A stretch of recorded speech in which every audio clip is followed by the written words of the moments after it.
अस्सलाम वालेकुम dear YouTube family. हमारे यूट्यूब चैनल पे आप सबको खुशामदीद। अगर आप नए हैं हमारे चैनल पे तो कर लें इसको सब्सक्राइब, और अगर वीडियो अच्छी लगे तो प्लीज़ लाइक ज़रूर कीजिएगा और कमेंट सेक्शन में अपनी राय ज़रूर दीजिएगा। तो चलिए शुरू के बेहद खूबसूरत नावल की तरफ, जिसका नाम है जो फूल राह की डोलते। अक्टूबर के अवाइल में दिन तेजी से सिमटते और रातें बढ़ने लगी थी।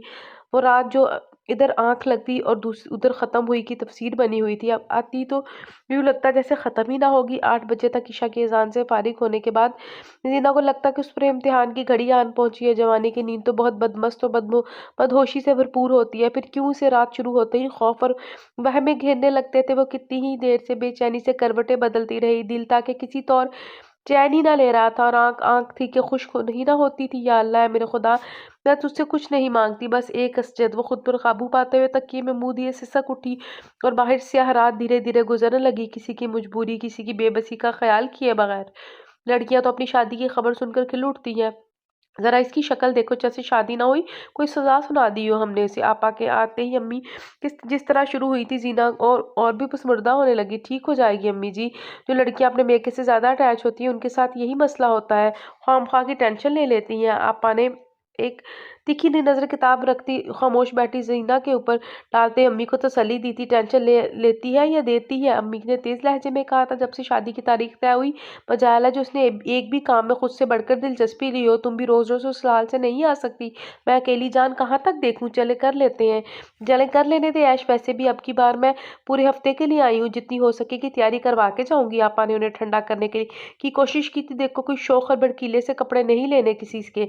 पढ़ी लिखी फैमिली है, सब भी बहुत डिसेंट और सोबर हैं। बस इसी को सामने रखकर शॉपिंग करनी है। अम्मी कुछ ठंडी पड़ सी गई थी। उनकी गुफ्तगू को एक ही ट्रैक पर चलता देखकर जीना का दिल भरसा गया था। कहने को ये मेरी माँ है, मुझे जन्म देने वाली, मेरी रग रग से वाकिफ, और ये मेरी माँ जाई जिससे कोई खुशी कोई गम मैंने कभी नहीं छुपाया। और अब ये दोनों सब जानते बूझते ऐसे अनजान बन रही है जैसे मुझे मेरी ख्वाहिश को जानती ही नहीं। वो किताब बंद करते उठ खड़ी। कल से तुम हमारे साथ बाजार जाओगी, अपनी शॉपिंग तुम अपनी पसंद से कर लेना। आपा को वो नजर आ ही गई थी। उसके होठों पर तंजिया मुस्कुराहट फैली। पसंद मेरी पसंद का क्या है आपा? शादी आपकी पसंद से, लोग आपकी पसंद के, तो फिर कपड़े मेरी पसंद के क्या मायने रखते हैं? सिर्फ आप लोगों के शो करने को आप सिर्फ आप लोगों के शो को कामयाब करने के लिए। वो इस कदर कड़वा बोलेगी, ये ना तो अम्मी के जहन में था ना आपा के। पहले तो वो शजदर सी रह गई। बहुत अच्छा, तुम आराम से घर बैठो, मैं और अम्मी खुद ही सब कुछ कर लेंगे। आपा ने तेजी से हाथ हिलाकर अम्मी को कुछ भी बोलने से रोका, और कतियत से बोली तो वो पैर चटक पटकती हुई वहां से चली गई। देख रही हो इसकी हरकतें? अम्मी ने जाने अपने गुस्से को कैसे जतन से कंट्रोल किया था। उसके हटते ही फट पड़ी। ओह अम्मी, कुछ हौसला, वो आजमा रही है, कुछ आप आजमाएं, तभी बात आगे बढ़ेगी ना। आपा ने उन्हें समझाने की कोशिश की तो वो और बिगड़ने लगी। वो अपना नहीं, मेरा हौसला आजमा रही है। गजब खुदा का, माँ बाप ना हुए दुश्मन हो गए। माना के बात तय थी उसकी हस्ते से, मगर मुंह जुबानी ही ना। कौन सा निकाह तोड़वाया है हमने खुदा ना खास्ता? फिर भी 5 साल हो गए थे बात हुए, कुछ तो असर लेना ही था उसने। वो बाकायदा मंगनी थी, मुंह जुबानी बात 5 साल तो नहीं रहती ना। आपा ने जीना का दिफा भी बहुत कमजोर लहजे में किया था। इस मकान घर में वो मकाम मम्मी और अब्बू का था। उसे चैलेंज करने की जरूरत किसी में ना थी, बल्कि अब्बू के रौब तक तो बात बाद में पहुंचती। पहले हर मामले में अम्मी के कोर्ट में अप्रूव होता था। फजूल बातें मत करो फरीना, ऐसी कमजोर सोच की है ये लड़की। हमने बात तय की थी, हमने खत्म कर दी।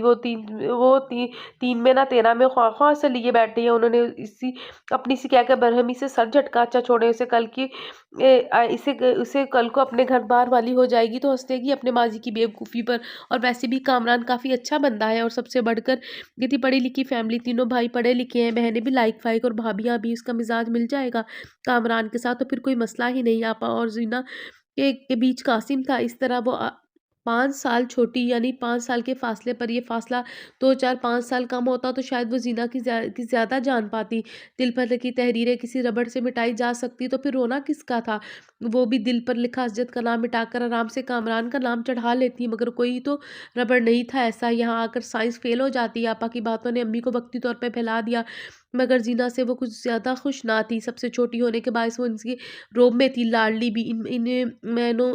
इन मायनों में तकरीबन हर रोज़ फरमाइश भी पूरी की जाती थी। माशी हालात भी अच्छे थे, और अब जब मौका आया तो पिछले बरामदे की ठंडी सीढ़ी पर बैठे घुटनों पर सर रख के वो अब दीदा थी। 5 सालों से वो एक ही शख्स का नाम अपनी नाम के साथ सुनती चली चली आई थी और वो शख्स था ही इस काबिल कि वो उसकी हमराही पर फ़ख्र करती।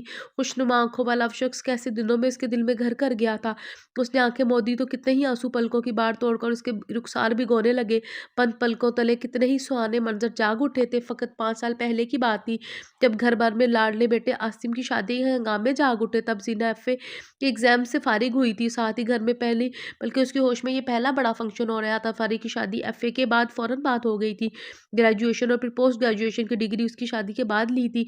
दादी अम्मा को तो मैं महीना पहले ही घर ले आऊँगा। आसिम दादी का बहुत लाडला था, तो आफ़िया बेगम यानी उसकी माँ यही उनके साथ ना रह पाती थी और फिर इन सब से बड़े नूरे शेर शबीर अहमद को लेकर बड़े ठाठ से अलग घर में आन बसी। सच्ची बात तो ये है कि बच्चों में से किसी का भी दादी के बगैर दिन नहीं गुजरता था, मगर जब बाप ही इस बात को नहीं समझ पाया तो माँ का को क्या शिकवा करते। छोटी-छोटी बातों को गलत फहमियों में ढालकर शौहर के दिल को उन्होंने अच्छी तरह से भर दिया, तो फिर नतीजा अलहदा घर की सूरत में निकला, जहाँ आफ़िया बेगम ने से अपनी हुकूमत चलाई। शौहर को उन्होंने अभी तक अपनी आँखों देखी और कानों सुनी तक रखा था।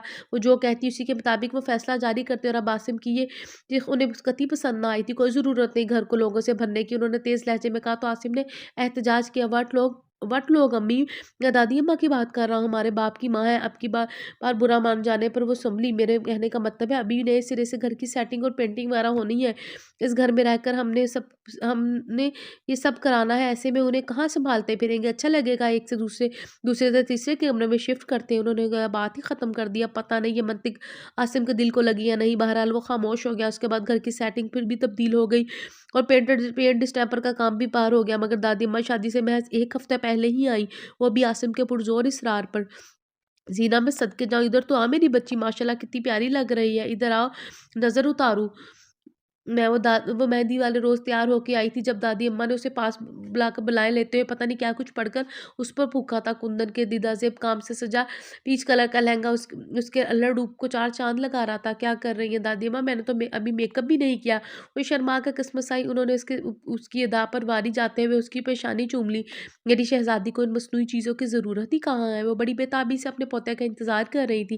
"खुदा के लिए दादी अम्मा मुझे इम्तिहान में मत डालें, ताईजान से बहुत डरता हूँ मैं।" वो उसे आसिम की शादी में शिरकत की भरपूर दावत दे रही थी, जिनके जवाब में वो फ़ोन पर डरने की अदाकारी करते हुए बोला, "जितना तुम लोग बंदों से डरते हो, इतना खुदा से डरने लगो तो बख्शे जाएँ।" वो नाराज़ हुई तो वो खूब ही हँसा, "बस मैं कुछ नहीं जानती, तू शादी पर आ रहा है।" उन्होंने अब के बाद रोब जमाया। ये शादी से 2 रोज़ पहले की बात थी। अम्मी आ रही हैं, बल्कि सभी घर वाले। ऐसे में मेरी क्या ज़रूरत भला? वो कन्नी कतरा रहा था। आफ़िया बेगम की तंज़िया गुफ्तगू और लिया दे अंदाज़ सभी घबराते थे। ऊपर से जिस तरह वो अलग हुई थी, वो बात किसी को ना भूलती। तो दादी अम्मा के दुःख को सब अपना दुःख मानते थे। तो भला हर किसी की अपनी जगह होती है, तुम ना आए तो तुम्हारी कमी अपनी जगह। वो ख़फ़ा हुई। "मसला क्या है दादी अम्मा? सीधी बात बताएँ। आप जानती हैं नया-नया डॉक्टर बना हो, छुट्टी मिलना मुश्किल है।" लम्हा भर खामोश रहने के बाद वो मुसलिहाना अंदाज़ में बोला। तो कुछ सोचने के बाद दादी ने बोली, "एक लड़की दिखानी है तुझे?" "क्यों? क्या मर्ज़ है उसे?" वो चौंका। अल्लाह ना करे वो दहल कर बोली, उसे डाँट दिया। सोच समझ कर बोला कर, अब डॉक्टर हूँ तो डॉक्टर ही की नज़र से सोचूँगा ना। वो सा उसकी हौस जो मुकम्मल ही होने वाली थी। "अच्छा संजीदगी से मेरी बात सुनो, ज़ीना को दिखाना है।" वो बिलाखिर बोली पड़ी। "इसे क्या हुआ है?" हैरान होकर वो फिर से कह रहा था। फिर उनके डर से फ़ौरन ही बोला, "मेरा मतलब है खैर तो है, सालों हमारे साथ रहकर गई है, वो देखी-भाली है। लो अब उस देखी-भाली को 3 साल होने को आए हैं। तब 9वीं जमात में थी और अब 12 पढ़ चुकी है।" वो तफ़ाकुर से बोली तो उसे हँसी आई। वह बड़ा तीर मार लिया, मज़ाक उड़ा रहे हो? अरे नहीं दादी अम्मा, भई कोई भी लड़की 3 साल पहले 9वीं में होगी तो अब वो 12 ही पढ़ सक चुकी होगी। आपको पोती ने क्या कमाल कर लिया भला? बेवकूफ़ शक्लो सूरत रंग-ढंग की बात कर रही हो। उन्होंने बेतकल्लुफ़ उसे लताड़ा, फिर शायद आगीन लहजे में बोली, "इतनी नाज़ुक, इतनी प्यारी तबीयत, इससे ज़्यादा मीठी होगी, बल्कि वो पहले ही भी ऐसी ही थी।" असजद को 3 साल पहले वाली 14 साला ज़ीना याद आई, जो अपने बहन-भाइयों में सबसे प्यारी और इतनी ही डरपोक सी थी। "एक तो तुम्हारी इस बहस करने वाली आदत से बहुत तंग हूँ। आले ने तो तुम्हारे बाप को एक की 10 ना सुनाई तो कहना।" उन्हें गुस्सा आ गया अपने तई। वो उसे इतनी अहम मालूमात दे रही थी और वो किसी खाते में नहीं डाल रहा था। "अच्छा सॉरी, कान पकड़ता हूँ, बल्कि कहता हूँ तो मुर्गा बन के हाज़िरी दूँगा आपके पोते की शादी पर।" वो शरारत से बोला, "कोई ज़रूरत नहीं, सीधे-साधे इंसानों की तरह आओ, अच्छे से कपड़े पहनकर ज़ीना को भी तुम्हें दिखाना है।" इनके कहने पर वो ठिठका, "ये कौन-सी नई रस्म निकाली है दादी अम्मा? दादी को इतना तो मान रखोगे ना? वो तुम्हारे साथ बहुत अच्छी लगेगी।" वो मासूमियत से बोली। असजद खामोश हो गया। शबीर क्योंकि मैं बाँध कर ना रख सकी, मगर हमारी बेटी देकर हमसे बंध जाए तो इस बहाने कभी-कभार उसकी शक्ल देख लिया करूँगी। बेटे के ज़िक्र पर वो आप दीदा हो गई।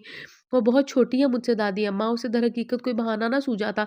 ना मेरे बच्चे इतनी अच्छी ठान है उसकी, रंग, रूप, कद-काठ सब तेरे साथ जचने वाला है। सज्जू वो जो ठान चुकी थी कि उनके लहजे से झलक रहा था, सिर्फ गहरी साँस भर के रह गया। वो ये भी जानता था कि दादी अम्मा के लबो लहजे का ये ईमान असरद को उनकी हर बात मानेगा। उनकी माँ-बाप का दिया हुआ था, यकीनन अम्मी और अब्बू इस बात पर राज़ी थे, तभी दादी अम्मा उसे ये ओपन ऑफ़र कर रही थी। वो खुद तो उनका फर्माबरदार था ही। ओके, अब जबकि आप मुझे फँसाने का इरादा कर चुकी हैं, तो मैं बेचारा क्या कर सकता हूँ सिवाय सरेंडर करने के। हाँ, सरेंडर है सिलेंडर? काहे का सिलेंडर? दादी अम्मा इतनी हैरानी से पूछने लगी, असद को अपने कहके पर काबू पाना मुहाल हो गया।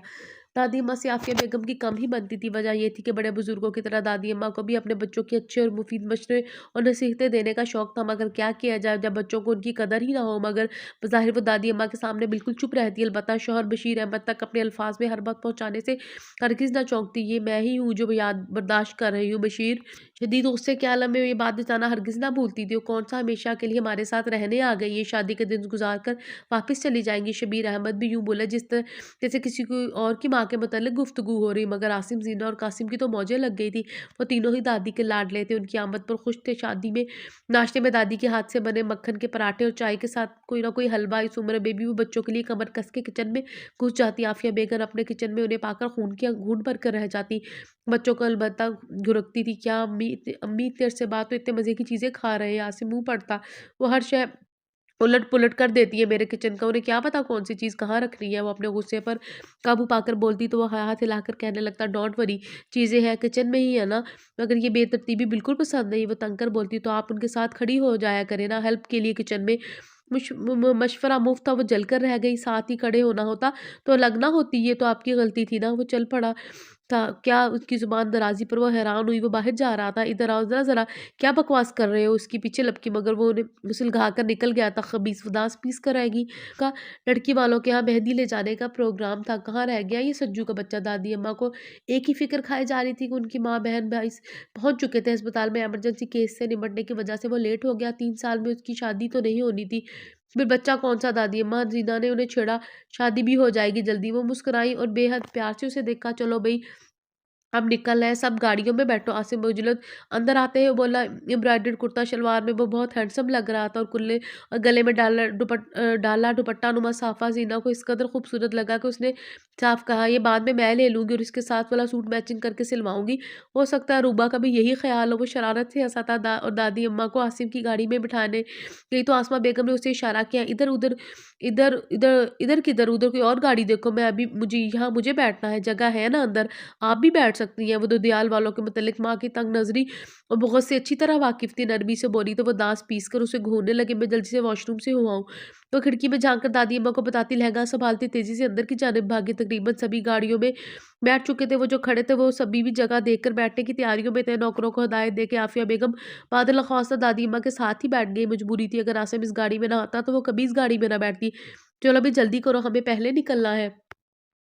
उन्होंने आसिम से कहा, उसका दोस्त ड्राइविंग सीट पर था। सब बैठ गए गाड़ियों में। दादी अम्मा ने चौथी मर्तबा पूछा, बैठ गए अम्मा जी? आप आराम से बैठे। आफिया बेगम अंदर से चिढ़ गई थी। बदजुबानी ना करने का तहैया करने के बावजूद बेजारी उनके लहजे से जाहिर थी। भाई दूर का सफ़र है, गुजरात पहुँचने आधा पौन घंटा तो लगेगा ही, कोई पीछे रह गया तो मुश्किल होगी। वो सही कह रही थी। आसिम ने उनकी तसल्ली के लिए खिड़की में से सर बाहर निकाल कर देखा, सब गाड़ियाँ चलने को तैयार थी। ओ लो, तो अपनी जैनी कहाँ है? बाथरूम गई थी। दादी अम्मा को फिर से ख्याल है, ओ अम्मा जी तो अभी तक बाथरूम में थोड़ी बैठी होगी, आगे बैठ गई होगी किसी गाड़ी में। चलो अब आसिम, तुम्हारे ससुर का बार-बार फ़ोन आ रहा है, वह देर हो रही है। ज़ब्त करते हुए भी उन्हें गुस्सा आ ही गया। एक बार देख लूँ, आसिम मुतज़्ज़िज़ था। आप कहाँ सारी गाड़ियाँ चेक करोगे? लड़कियों के साथ बैठ गई होगी, बच्ची तो नहीं है, पीछे रह जाए। चलो तुम। वो चिढ़ गई थी, खुदा मालूम। दादी अम्मा मुतफ़क्कर थी और उनकी बातों पर आफ़िया बेगम का पारा हाई हो रहा था। वो 2-3 गाड़ियाँ उनके आगे निकल चुकी थी, तो नौकर सब बेवकूफ़ तो नहीं जिन्होंने दरवाजे बंद किए हैं, खुद सबको बिठाया है मैंने। आसिम ने माँ का मूड ख़राब होते देखकर अपने दोस्त को गाड़ी चलाने का इशारा किया, सब तो ठीक है, मैं फ़कत ज़ैनी की बात कर रही हूँ। दादी के दिल को न जाने कैसा वसवसा लगा था। हौले से बोली तो आफ़िया बेगम गर्दन झटक कर खिड़की से बाहर देखने लगी। पीछे लव और माथे की तेवरी उनके मूड की सारी कहानी बयान कर रही थी। वो गहरी सांस लेकर आएगी। वो दादी अम्मा के वसवसे बेजान नहीं थे। जीना वाकई घर में ही थी। वो वॉशरूम में दाखिल हुई। उधर कमरों को ताले लगाने का काम शुरू हो गया। वॉशरूम से फारिग हो वो जल्दी से ड्रेसिंग की तरफ आई और अपना गजरा उठाकर बाल समेटने लगी। अपना कैचर उठाकर बाल समेटने लगी। भाड़ में जाए फैशन, वहाँ जाकर खोल लूँगी खुले बालों से उसे शदीद गर्मी महसूस हो रही थी। आने में खुद पर एक तायराना निगाह डालकर वो पलटी दरवाजे तक आई। नौ पर हाथ रखा, उसे घुमाया, मगर वो अपनी जगह से ना हिला। एक बार, दो बार, 6 बार उसका दिल खौफ से धड़क उठा। उसे ख्याल आया सभी गाड़ियों में बैठने वाले थे। अम्मी, अम्मी, कासिम भाई। वहशत के आलम में उसने दोनों हाथों से दरवाज़ा पीट डाला। हाथों में कितनी चूड़ियाँ टूटकर उसे ज़ख्मी कर गई, उसे अंदाज़ा नहीं था। अभी भी वो एक अनजाने से खौफ की ज़द में आ गई थी। वो ऊपरी कमरे में थी, मुश्किल ही टीवी लगाकर बैठी, सोना तक आवाज़ पहुँची। अरे नूरी, ऊपर जाकर दरवाज़ा बज रहा है कोई। उसने अपनी बेटी से कहा तो सीढ़ियाँ तक गई। हाय मैं मर जाऊँ, पता नहीं कौन रह गया अंदर।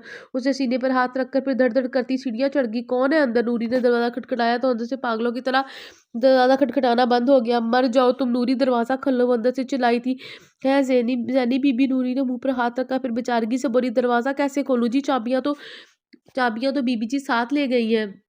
मुझे नहीं पता, तोड़ो दरवाज़ा। वो गुस्से से चीखी थी। नूरी उल्टे कदमों भागी, जाके अम्मा को सारी बात बताई तो वो भी सर पकड़ पे बैठ गई। लो जी, कर लो गल, अपनी धी को घर भूल गई। ओहो, अफ़सोस का वक़्त नहीं है। ज़ैनी बीबी को कमरे से निकालने की सोचो। नूरी झिंझलाई, मगर सुगरा के वजूद की तरह उसका दिमाग भी मोटा था। ठुस बैठी रही। फिर नूरी फिर से ऊपर भागी, जिधर ज़ीना दरवाज़ा धड़धड़ा रही थी। वो लोग तो कब से निकल गए। ज़ैनी बीबी, अब मैं भला कैसे दरवाज़ा खोलूँ? बेबसी से बोली। वो अंदर वो रो रही थी। अपना घर, अपना कमरा, पर आज पता चला कैद होने का एहसास खौफ दिलाता है। जगह कोई भी हो, उससे फ़र्क नहीं पड़ता। आप ऐसा करो, बालकनी में चली जाओ, लॉन की तरफ से सीढ़ियाँ लगाती हूँ। बालकनी के साथ अचानक रूही के ज़हन में झुबाका हुआ पुरजोश सी बोली तो डैडी का भी दिल कुछ ठहरा। जल्दी से आओ, मैं जाती हूँ वहाँ बालकनी में। नूरी कलांचे भरती नीचे भागी। अम्मा, दरवाजे की घंटी बज रही है, वो तो देख लो कौन आया है। मैं सीढ़ी लगाकर बीबी को नीचे उतार लूँ। नूरी ने गुस्से से माँ से कहा, जो पुरजोश अंदाज में टीवी में लगी हुई थी। इतना वक्त उठी और मुंह बनाती बरूनी गेट की तरफ गई। यूडी स्टोर से फुल साइज लकड़ी की सीढ़ी तकरीबन घसीट कर लाई और लॉन में बालकनी के साथ लगा दी। ज़ेनिया बालकनी में ही खड़ी थी, लहंगा संभालते हुए। सीढ़ी उतरना कैसा जान जोखा का काम था, ये उसे अभी पता चला था। ओह, तुमने यहाँ किस आगे क्या सर्कस में काम शुरू कर दिया? वो भी आखिरी सीढ़ी पर ही थी कि गैर मुतवक्का मर्दाना आवाज़ सताइश के लिए उभरी थी। उसने लॉन में छलांग लगाई और नागवारी से मुड़कर देखा। हज़रत भाई, उसने फ़िलहाल रोने का इरादा मुलतवी कर दिया। मैं घर में रह गई थी, मुँह बसोर कर उसे इत्तला दी। वो तो मैं भी रह गया हूँ, मगर अल्लाह का शुक्र है कैदोबंद की सोबतें बर्दाश्त नहीं करनी पड़ी। वो मुस्कुराया। अब क्या होगा? फ़ोन करके बुलाएँ किसी को। वो तो आधे रास्ते तक पहुँच गए होंगे। उसे रोना आने लगा। मैं आते हुए ट्राई कर रहा था, मगर नेटवर्क बिज़ी था। अब शायद कॉल मिल जाए। असद ने निगाह उसकी सूजी आँखों और सुर्ख होती नाक पर डाली। वो आसिम का नंबर मिलाने लगा। अरे यार, कहाँ हो तुम? हम तो निकल गए। हद होती है सुस्ती की। आसिम लाइन मिलते ही खफ़गी से बोला, तेज़ी तेज़ी की भी एक हद होनी चाहिए। अब ऐसी भी क्या जल्दी के दूल्हे मियाँ की बहन को पीछे ही छोड़ गए। वो हँसा था। ज़ीना को रोना आ गया। खफ़गी से असजद को देखा। उसके लिए ये मज़ाक की बात थी। कौन, किसका कह रहे हो? आसिम चौंका। ज़ीना, शबीर अहमद। वो मज़े से बोला, धत तेरे की दादी अम्मा ठीक कह रही थी। वो वॉशरूम गई तो मेरे ख़्याल में सब ताले लगाकर निकल गए। वो परेशान होने लगा। डोंट वरी, वो मेरे साथ आ जाएगी। पहुँचे कहाँ हो तुम लोग? असजद ने उसे तसल्ली देते हुए मालूम किया। फिर बोला, ओके, फिर राब्ता करूँगा। अभी निकलते हैं हम। वो मोबाइल जेब में डालता हुआ रज़ीना की तरफ मुतवज्जा हुआ। नूरी जिसकी ज़ख्मी कलाइयाँ देख के परेशान हो रही थी। ये असजद ने भूए कई ज़ोर से दरवाज़ा बचाया तो टूटियाँ टूट गई। वो शर्मिंदा सी होने लगी। असजद भाई से 3 सालों के बाद पहली मुलाकात, वो भी इस अंदाज में। उसने कभी सोचा नहीं था। असजद ने उसने वही ढूँढ-ढाँट कर उसके ज़ख्मों को साफ़ करने के बाद फ़िलहाल उस पर सनी प्लास लगा दिए। अभी टाइम नहीं है। असद ने उसे चलने का इशारा किया तो वो रोती मुँह बसूरती चल पड़ी। ये आपकी गाड़ी है? स्याह कर्टन की चमक-दमक से उसे पसंद आई थी। फ्रंट सीट संभालते ही पुरशौक अंदाज में पूछा। वो गंचन में चाबी घुमाते बोला, जी मैं क्या शक्ल से चोर लगता हूँ? ये मैंने कब कहा? तो फिर इत्मीनान से बैठो, ये मेरी ही गाड़ी है। सफ़र शुरू हो गया था। इनका भी और गाड़ी का भी। तौबा है, मैं तो मुबारकबाद देने के ख़्याल से पूछ रहा था। ये तो नहीं कहा कि किसी की चोरी करके लाया। वो नाराज़गी से बोली, भई तुम कौन-सा मुझे इतना जानती हो? और आराम से बोला, ये गुफ्तगू तो एक बहाना था उसे जानने का। 3 साल पहले की ज़ीना बच्ची थी और ये जो ज़ीना थी एक खिलता हुआ गुलाब जौहर सू अपनी धीमी महक बिखेर रहा था। 3 साल पहले एक ही घर में रहते हुए भी अजय ने शायद ही कभी ज़ीना से बात की हो। एक वजह तो ये जो मेडिकल का स्टूडेंट था, इस वक्त ही नहीं मिलता था, गैदरिंग में शरीक होता। दूसरा ये कि वक्त मिलता भी तो ज़ीना अपने कम-उम्र कज़िन के साथ गेम में मसरूफ़ होती। भला उसे मेडिकल फाइनल ईयर के स्टूडेंट से क्या दिलचस्पी हो सकती थी इस उम्र में? और असजद जो रिजल्ट आने के बाद हाउस जॉब शुरू करने वाला था, वो भला 9वीं क्लास की बच्ची को क्या सोचता? पर ये दादियाँ अमीना बड़े मज़े की शय होती हैं। अपनी सोच पर उसे खुद ही हँसी आ गई थी। जानती हूँ मैं अरशद भाई, चाचा जान के बड़े बेटर डॉक्टर बन गए हैं, बल्कि अब हाउस जॉब कंप्लीट करने के बाद अपना क्लिनिक स्टार्ट करने वाले हैं। वो खौफ की भरे लहजे में बोली थी, अरे वाह तुम तो कोई जासूसा हो, बड़ी इन्फॉर्मेशन रखी है मेरे मुतालिक। वो हँसा, आप मेरा मजाक उड़ा रहे हैं। उसने तीखी नज़रों से अरशद को देखा था। मैं तो बिल्कुल सीरियस हूँ, तुम्हारा मजाक उड़ता महसूस हो रहा है, तुम्हें मजाक उड़ता महसूस हो रहा है। उसने तीखी नज़रों से अरशद को देखा था। वो मज़े से पूछने लगा, ये सब मुझे दादी अम्मा ने बताया है, मुझे कोई फ़िज़ूल शौक नहीं है आपकी जासूसी करने का। वो चिढ़ गई थी, थैंक गॉड, वरना तुम्हारी मालूमात सुनकर मुझे शुबा हुआ कहीं अंडरवर्ल्ड वालों ने तुम्हें मेरे पीछे तो नहीं लगा दिया। वो बाज़ नहीं आ रहा था, वो ऐसा ही था, खुश दिल, खुश मिजाज, पुरबहार तबीयत का मालिक। इतना तो ज़ीना भी जानती थी। हालाँकि आफ़िया बेगम एक ही घर में रहते हुए एक दूसरे कज़न्स के साथ ख़ास घुलने-मिलने नहीं देती थी। अभी वो इसी मूड में था, मगर वो अपनी तबीयत का क्या करती, थड़ोली, बेहद जज़्बाती और हर वक़्त रोने को तैयार। मुझे क्या ज़रूरत है आपके पीछे लगने की? वो कदर खफ़की से उसे देख रही थी, फिर याद आने पर इश्तियाक से पूछने लगी, आप बताएँ ना, आपकी कोई लेडी डॉक्टर पसंद नहीं आई? दादी माँ को तो हर वक़्त आपकी शादी की बातें करती रहती हैं। अज़द ने गहरी साँस भरते हुए एक नोखेज़ गुलाब के रूप वाली लड़की को देखा, फिर मुस्कुरा कर बोला, इसकी नौबत ही नहीं आई। दादी अम्मा मेरे लिए एक लड़की पसंद कर चुकी हैं। अच्छा, वो हैरान हुई, अब दादी अम्मा की पसंद की लड़की से शादी करेंगे, मजबूरी है। वो स्टीयरिंग घुमाते हुए मज़लूम बना, च चाहे किसी अंधी कहानी से ही ब्याह दें। वो मज़ाक उड़ाने लगी, अब क्या हो सकता है, चलें मैं बात करूँगी दादी अम्मा से, आप तो डॉक्टर हैं, लड़कियाँ तो हँस के आपसे शादी करने को तैयार हो जाएँगी। वो खराग दिली से बोला, वो हँस पड़ा, मगर मुझे एक ही लड़की से शादी करनी है, चाहे वो हँसकर करे या रो के। सफ़र इसी तरह हल्की-फुल्की बातों में तमाम हुआ। अलजन्नत मैरिज हॉल पहुँचकर अरशद ने अपने छोटे भाई अमर से कन्फर्म किया, सब ऊपर वाले हॉल में थे। उसने अम्मी ने उसे देखते ही लत्ते लिए, खुदा की पनाह मेरा क्या कसूर था, खुद ही दरवाज़ा लॉक करके चली गई। मैं या तो बता के गई थी। उसके आंसू बहने को तैयार थे और अजद को भी शायद इस बात की तवक्का थी। वो दादी अम्मा को छोड़ तेजी से उसकी तरफ आया था। ताई जान क्या करती है, वो बेचारी तो पहले ही परेशान है, बालकनी के साथ सीढ़ी लगाकर उतारा है मुलाजमा ने। आपको तो शुक्र करना चाहिए अल्लाह का कि नौकर घर में मौजूद थे, अगर सभी साथ जाता था तो क्या होता। वो निशानों से थामे मलामत से मौका की संगीनी से आगाह करता उन्हें ठंडा कर रहा था। अजद का वो काफ़ी लिहाज करती थी। डॉक्टर जो बन रहा था, चलो अब मुँह ठीक करो, दूल्हे की बहन हो। आफ़िया बेगम ने उसे तनकीदी नज़रों से देखा था और हाँ, हाँ, बाल खोलो, मिलाद तो नहीं आज। अम्मी वो रोमांची होने लगी। यूँ बतौर ख़ास तैयारी उसे ज़हर लगती थी। बंदा हर वक़्त कॉन्शियस फिरता रहता कि लड़कियों की माएँ हमें देख रही, कि लड़कों की माएँ हमें देख रही होगी। वो अपने कैचर की तरफ हाथ बढ़ाती थम सी गई। अरशद ने तो इशारे से मना कर दिया था, अभी गर्मी लग रही है मुझे। उसे बहाना सूझ गया। आफ़िया बेगम को और भी गुस्सा है, लो जो बाल खोल के फिर रही है, उन्होंने एसी लगवा रखे हैं क्या? ज़ीना की आँखों में मोटे-मोटे आँसू भर आए। ऊपर से असजद की मौजूदगी। उफ़! ताई जान क्या करती है, उसे फ़ंक्शन एन्जॉय करने दें अपने ढंग से।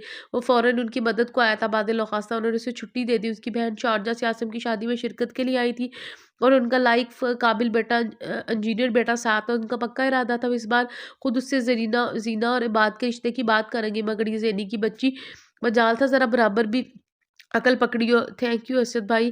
ज़ीना ने तेल मेहंदी की रस्म से फारिग होने का मौका पा ही लिया था। अच्छा वो किस लिए? असद ने पुरकशिश सी आंखों वाली लड़की को दिलचस्पी से देखा था। आपने अम्मी की डांट से बचा लिया और क्या? वो मुतफक्र, वो तो शक्कुर अमेज़ लहजे में बोली, तुम्हें अक्सर डांट पड़ती होगी और नहीं तो क्या, सबसे ज़्यादा। ज़ैनी ये मत करो, ज़ैनी ऐसे मत करो, ज़ैनी वहाँ मत जाओ, इनसे मत मिलो, उनसे ना बोलो। मालूम सी होती हो थी, फिर भी कहने लगी, आपी की शादी के बाद शायद मैं घर में एक ही लड़की बची हूँ, इसलिए फिर तो तुम्हें ताई जान की डाँट से बचाने का कोई मुस्तकिल हल ढूँढना पड़ेगा। वो मुस्कुराने लगा। दादी अम्मा अपनी टेबल पर बैठी दूर से इन दोनों की बलाएँ ले रही थी, बल्कि चच्ची जान को भी दिखाया कि उन दोनों की जोड़ी कितनी अच्छी लग रही है। अच्छा वो कैसे? वो इश्तियाक से पूछने लगी। वो ऐसे कि हम तुम्हें अपने साथ ले जाएँगे। वो आराम से बोला, उफ़! दादी अम्मा के साथ मेरा कितना दिल चाहता है ना, मैं फिर से इस घर में वापस चली जाऊँ। वो खिल उठी थी। लो दादी अम्मा कहाँ से आ गई दरमियान में, ये ऑफ़र तो मैं कर रहा हूँ। वो आराम से बोला। ज़ीना बेसाख्ता बोली, आपके साथ भी चलेगा।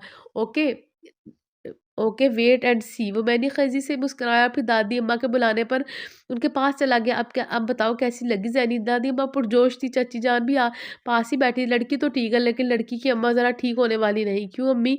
वो हल्के-फुल्के लफ्ज़ों में गोया अपनी रज़ामंदी बयान करते अम्मा से वो पूछने लगा, शर्म करो, बड़ी है वो भी, ब्याह कर आकर तो ज़ैनी को ही आना है। चाची जान ने तो गुरकते हुए कहा, साथ ही खुद को भी तसल्ली दी थी, लेकिन उधर आफ़िया बेगम जिस चक्कर में थी वो किसी को खबर ही ना थी। वापसी पर ज़ीना चच्ची जान की फैमिली के साथ उनकी गाड़ी में थी। दादी अम्मा वापसी पर भी आसिमी की गाड़ी में बराजमान थी, जिस पर आफ़िया बेगम की बस दाँत कुचकुचा कर रह गई।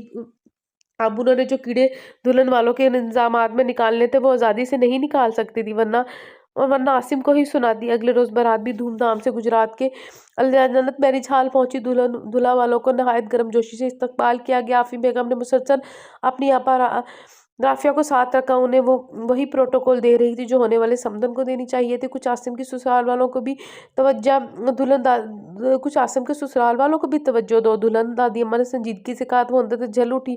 फिर उनके करीब होकर तफाकुर से बोली, बेटी वालों को क्या तवज्जो देनी, ये क्या कम है कि उनकी बेटी को ब्याह के ले जा रहे हैं। और रही बात आपा की, तो माँ से रिश्ता तय करने वाली हूँ मैं जीना का। दादी अम्मा की रंगत बदलने लगी। जनीगल मगर मुझे तो तुमने नहीं बताया। दाची जान ने उनके हाथ पर अपना तसल्ली अमेज मोहब्बत भरा दबाव डाला। अभी बता तो रही हूँ, खत में तो नहीं लिख सकती थी ना। अल्लाह ने चाहा तो आपा मंगनी करके ही जाएंगी। ये बात को अगले हफ्ते छुट्टी मिल जाएगी। वो अपने मखसूस अंदाज में कहती जान छुड़ाती वहां से उठ गई। मगर दादी अम्मा के दिल को रोग लगा गई। आप परेशान ना अम्मा, हमने कौन सा रिश्ता डाल दिया था।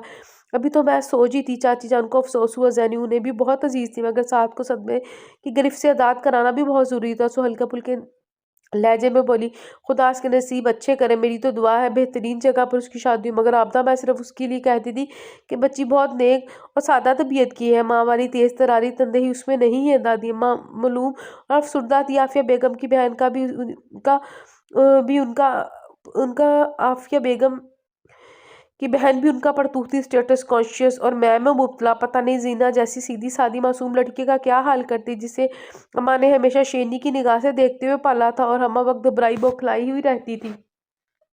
अभी ऐसे से तस्करा मत करना, बच्चे का दिल बुरा होगा, उन्होंने चाची जान से कहा। तो उन्होंने फरमाबरदारी से इस बात में सर हिलाया। आसिम ने शानो शौकत से अरीबा को ब्याह लाया। जिन्ना फारियाना ने बाकी कजन के साथ पहले घर पहुंचकर दुल्हन को खूबसूरत सारे वेलकम दिया था। मुबारक हो आफिया, आज तुम बहू की सास बन गई हो। खुदा तुम दोनों को इत्तेफाक और सुकून दे और इसके घर को खुशियां नसीब करे। अपने कमरे में जाने से पहले दादी अम्मा ने आफिया को दुआ दी तो वो बल खाकर रह गई।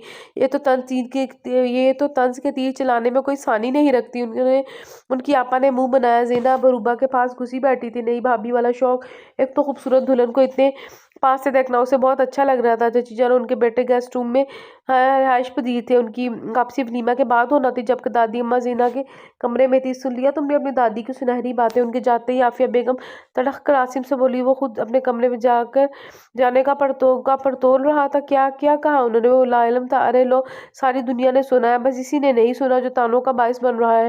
वो चहक कर बोली मैं। वो हैरान होकर अपनी तरफ इशारा करते बोला, और क्या मुबारकबाद दे रही थी, सास बन गई हो। कड़वे लहजे में बताया तो वो हंस दिया। तो क्या गलत कह रही थी, तुम नहीं समझते उनकी चालाकियों को, इनके अंदर क्या है मैं जानती हूँ। ताना दे रही थी कि अब तो तुम भी सास बन गई, अब देखना जरा क्या होता है। उन्होंने अपना अखज़ किया, मतलब बयान किया तो आसिम दंग रह गया। क्या करती अम्मी, वो दुआएं दे रही थी। बच्चे हो तुम, अभी मुझसे पूछो जो उनकी सारी चाहतों को भुगत चुकी हूँ, वो क्या दुआएं देती हैं। वो यहाँ कौन, हम सब बंदूक के लिए खड़े हैं, बहू के लिए जो इत्तेफाक स्कूल से लूक की दुआएं दे रही हैं। वो जल रही थी, सुलग रही थी। आसिम माँ की तंग नस्ती से खुद से अखज़ किए गए तजर्बात को सुनकर दिल में इस्तग़फ़ार पढ़ के रह गया। फिर उन्हें बहलाने लगा। बुजुर्गों की दुआओं से घर में बरकत होती है।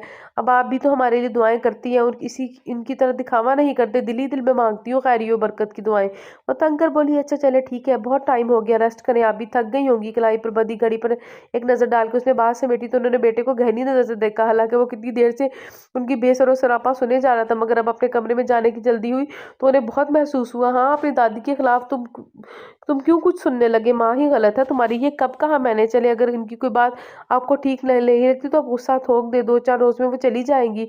फिर ये कोई वक्त है इस तरह की बातों का। आसिम ने अपने कमरे की जानिब कदम बढ़ाते हुए कहा तो दिल कर रह गई।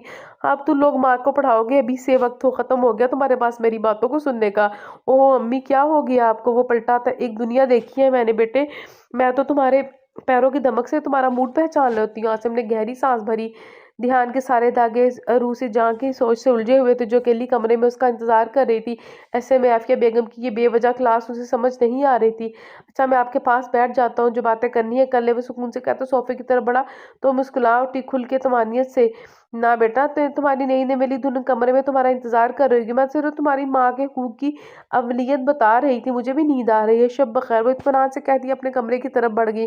आसिम की पुरसोच निगाहों ने उनका पीछा किया था, फिर वो सर झटकता खुशकुन सोचों लिए अपने कमरे में चला गया। वलीमा के तकरीब के बाद आफिया बेगम से सब्र नहीं हुआ। उनकी शदीद ख्वाहिश थी कि राफिया आपे से अमाद और जीना के रिश्ते की बात कर, घर में मौजूद रिश्तेदारों खुसूसन ससुरालियों की मौजूदगी ही में बात तय हो जाए, मशहूर भी हो जाए कि आफिया का इकलौता दामाद का इकलौता बेटा उसका उनका दामाद है, उन्हें एक शो पीस वे उनको 120% यकीन था कि राफिया आपा भी वही चाहती होगी, तभी वो जीना के को सदके वारी जा रही थी। काश ये मेरी बेटी होती, कितनी बार वो कह चुकी थी, हालांकि अपनी 2 बेटियां वो ब्याह चुकी थी। बहरहाल इस यकीन के तहत उन्होंने दादी अम्मा के सामने इस रिश्ते की बात छेड़ी थी। अब बहनों में क्या झिझक पर्दा आपने पूछा, तो मैं एक बात कह दी, भाई एक तो ये रिश्ता पड़ा है मेरी ज़ेनी के लिए, मगर मैंने पहला हक आपा का समझा। माँ से बढ़कर मुझे कोई नहीं, उनका बात करने का तरीका ही अनोखा था, ऊपर से टांग रखने वाला। दादी ने तासुब से अपने बहू को देखा। ओह भला एक से एक रिश्ता पड़ा है तो कहीं बात तय करो ना। खैर से एफए कर चुकी है, 2 साल तक शादी करो ना, कुछ समझदार भी हो जाएगी। ये आपा का साफ जवाब था। आफिया बेगम को झटका लगा, बेयकीनी से बहन को देखकर, भाई हम तो बच्चों की पसंद को तरजीह देने वाले लोग हैं। माद की बात तो भाई साहब की निदा से तय हो गई है, अमेरिकन नेशनैलिटी है उसकी, फ़ोन पर तो ये बात कर ही चुकी हूँ। तो जब बाकायदा मंगनी होगी तो खैर खबर दूंगी। खैर जैनी के लिए कौन सा रिश्ता आया है, इतनी प्यारी बच्ची है माशाल्लाह। अगर आफिया बेगम को दामाद इंजीनियर का लालच था तो इनकी बहन को भी अमेरिकन नेशनैलिटी होल्डर बहू के ख्वाब देख रही थी। अब अगर अकेले में ये मुंह तोड़ अंकार हुआ होता तो बर्दाश्त कर लाती, मगर अम्मा जान के सामने आफिया की शर्मिंदगी की कोई हद ना थी। और आपा की जीना से मोहब्बत का पोल तो खुल ही चुका था। अब भी इतने मीठे लहजे में पूछ रही थी, गोया तमस्खर उड़ा रही हो। कौन सा एक से एक रिश्ता मौजूद है। उनकी पेशानी चमक उठी, रिश्ते तो सभी बहुत अच्छे हैं बेटा, मगर आफिया का दिल तो एक ही।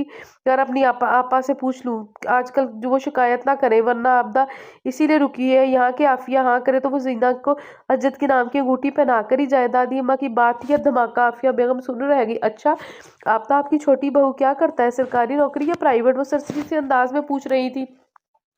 माशाल्लाह से डॉक्टर है, अब तो अपना क्लिनिक भी बना लिया है उसने। कुछ अरसे तक मजीद पढ़ाई के लिए अमेरिका भी जाएगा, फिर आगे इंशाल्लाह अस्पताल बनाएगा मरीजों के मुफ्त इलाज के लिए। वो सादगी से बता रही थी, माशाल्लाह माशाल्लाह।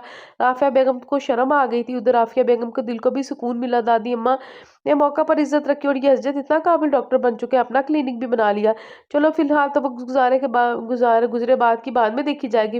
वहाँ एक ही घर में रहने के बावजूद उन्होंने ना तो आपदा को ना ही उनके बच्चों को कभी किसी गिनती में शुमार किया था। उन्हें तो ये पता था कि असजद डॉक्टरी पढ़ रहा है, मगर उनकी कामयाबियों का शुमार नहीं रखा था। मगर वो जिस बात को वक्ती तौर पर समझ रही थी, उनको खोलकर दादी अम्मा और आबदा ने जीना के सर पर चादर बना दिया। शबीर अहमद से बात करके उन्होंने आफिया की तरफ देखा। वो कभी ससुराली रिश्तेदारों को मुंह ना लगाती, मगर डॉक्टर दामाद ने बहुत कुछ बुलाने पर मजबूर कर दिया। फिर जीना भी किस खाते में थी, महज एफए।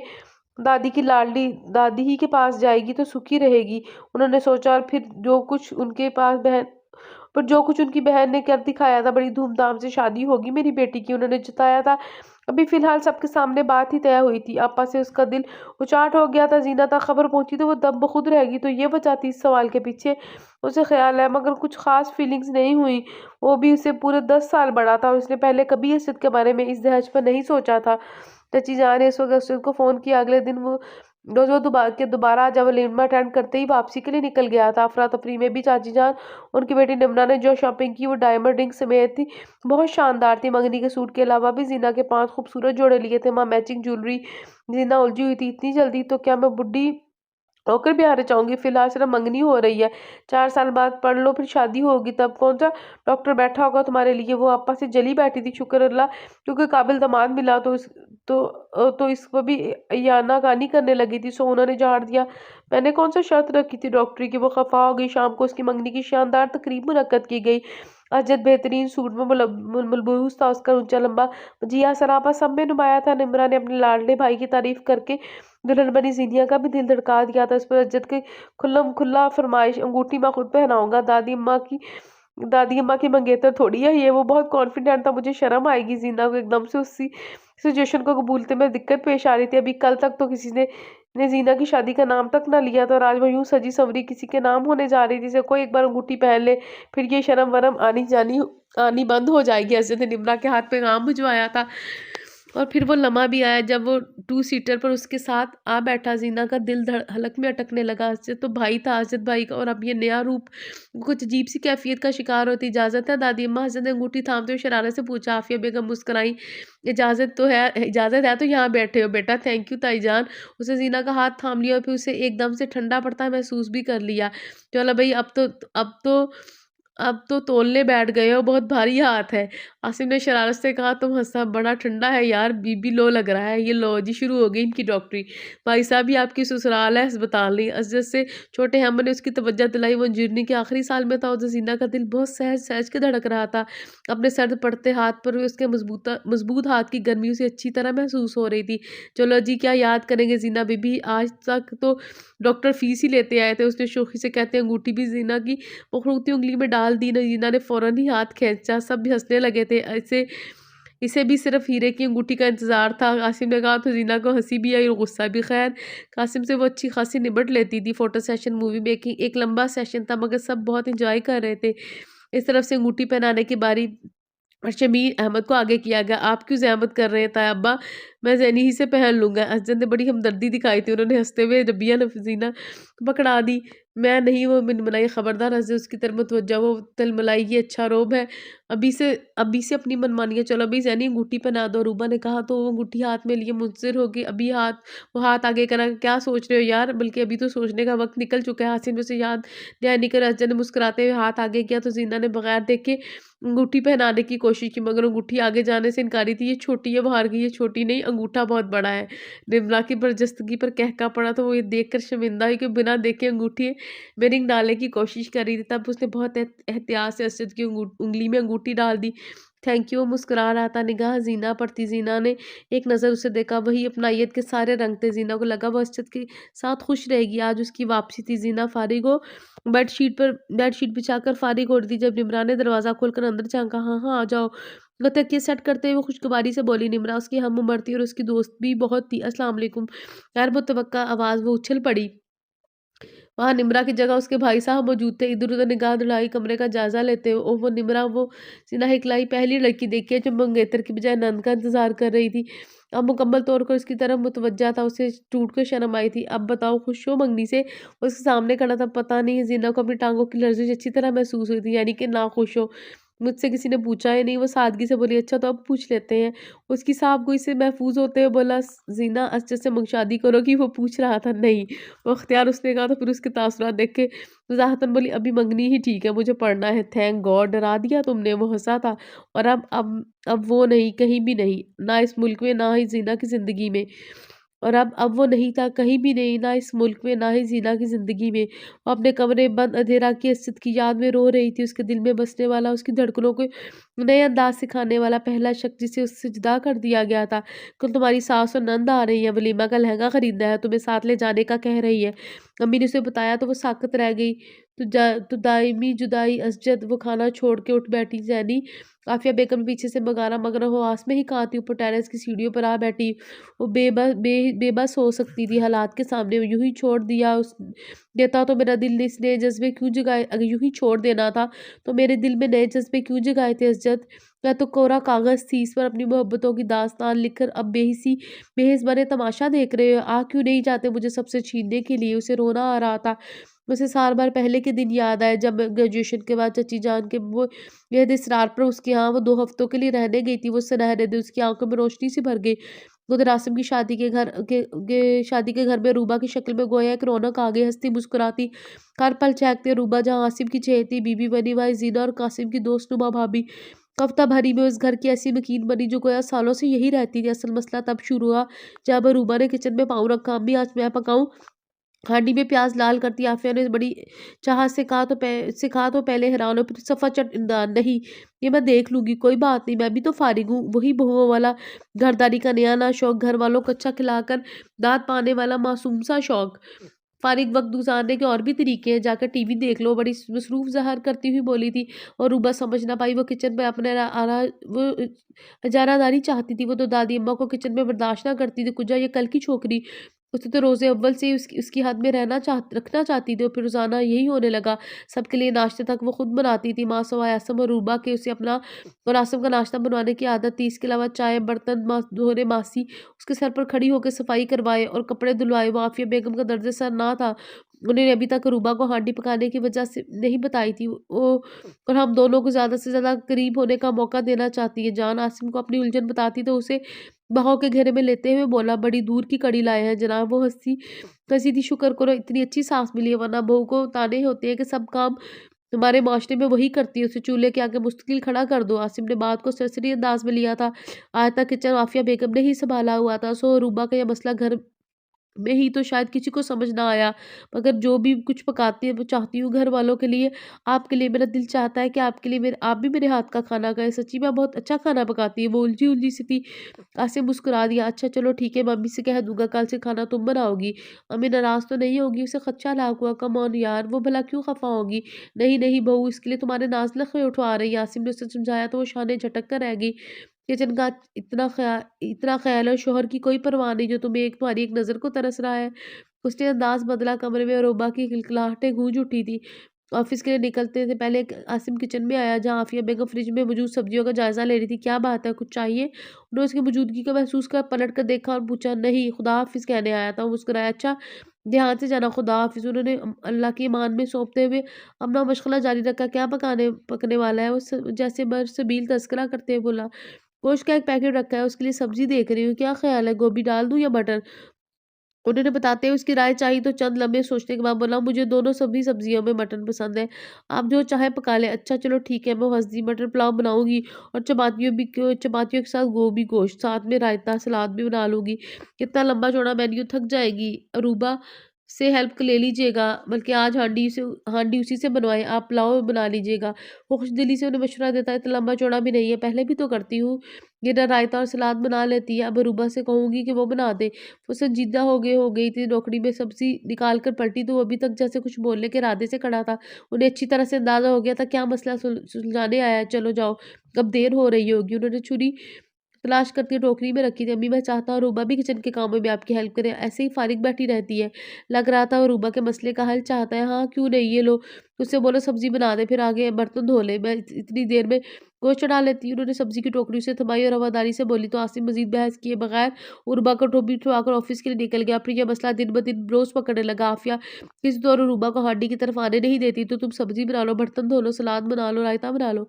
रुबा ऐसे ही किचन के कामों की शौकीन नहीं थी, मगर यूँ खुद का नफ़ी किया जाना उसे पसंद नहीं था, जैसे वो किसी काम की ना हो। कभी-कभार रुबा से भी पकवा लिया करे ना। आसिम ने कई बार कहा था, तुम्हें मेरे हाथ का पका अच्छा नहीं लगता। उन्होंने काफ़ी से पूछा, आपसे अच्छा तो कोई पका ही नहीं सकता, तो फिर क्या मसला है? वो उल्टा पूछती तो वो लाजवाब होने लगता। देखो हम सब एक जायके के आदी हो चुके हैं, एकदम से नए जायकों को अपनाना बहुत मुश्किल है हमारे लिए। उन्होंने कह ही दिया था। आसिम को खामोश हुआ ही था। उसके बाद रूबा को भी जैसे तैसे करके समझा बुझा दिया। मेरा भी तो जी चाहता है कि बेवक़्त को चीज़ पकाकर खाने को। आप हर चीज़ अभी तो से तो फ़रमाइश करके नहीं पकवा सकती ना, अब ऐसी भी पाबंदी नहीं तुम पर। आसिम ने उसे छूट दे दी और उमा ने उसको बहुत जाना। आफ़िया बेगम खाना पका के फ़ारिग हो जाती तो वो स्वीडिश बनाने घुस जाती। कभी ज़र्दा, कभी हलवा, कभी गाजर की खीर, इन्हीं ऐसी चीज़ें भी बहुत सारी चीज़ें सब शौक से खाते। मासूम आफ़िया बेगम के भगले की रंगत देखकर उसे रिजेक्ट करती। हलवा तो मैं बनाती, सब उँगलियाँ चाटते रह जाते। ये देखो ना, सफ़ेद मैदा लग रहा है, भुना नहीं सूजी को। अक्सर कभी वो सूजी को ज़्यादा भून लेती तो तेज़ आग पर सूजी डाल करके शीरा डालने से हलवा थोड़ा ही बन जाता है। कच्चापन तो गया, वो जो खाने पेट में दर्द डाल डाले। और ये तबसरा वो बेमांगे दहल करती। सभी को उन पर एतराज़ होता, मगर कोई भी बोलकर अपनी इज़्ज़त ख़राब नहीं करना चाहता था। लिहाज़ा बाकी सबका शौक से हर चीज़ खा लेना रूबा को तकवीत दे रहा था, मगर उसकी समझ में नहीं आ रहा था आफ़िया बेगम को उससे क्या मसला है।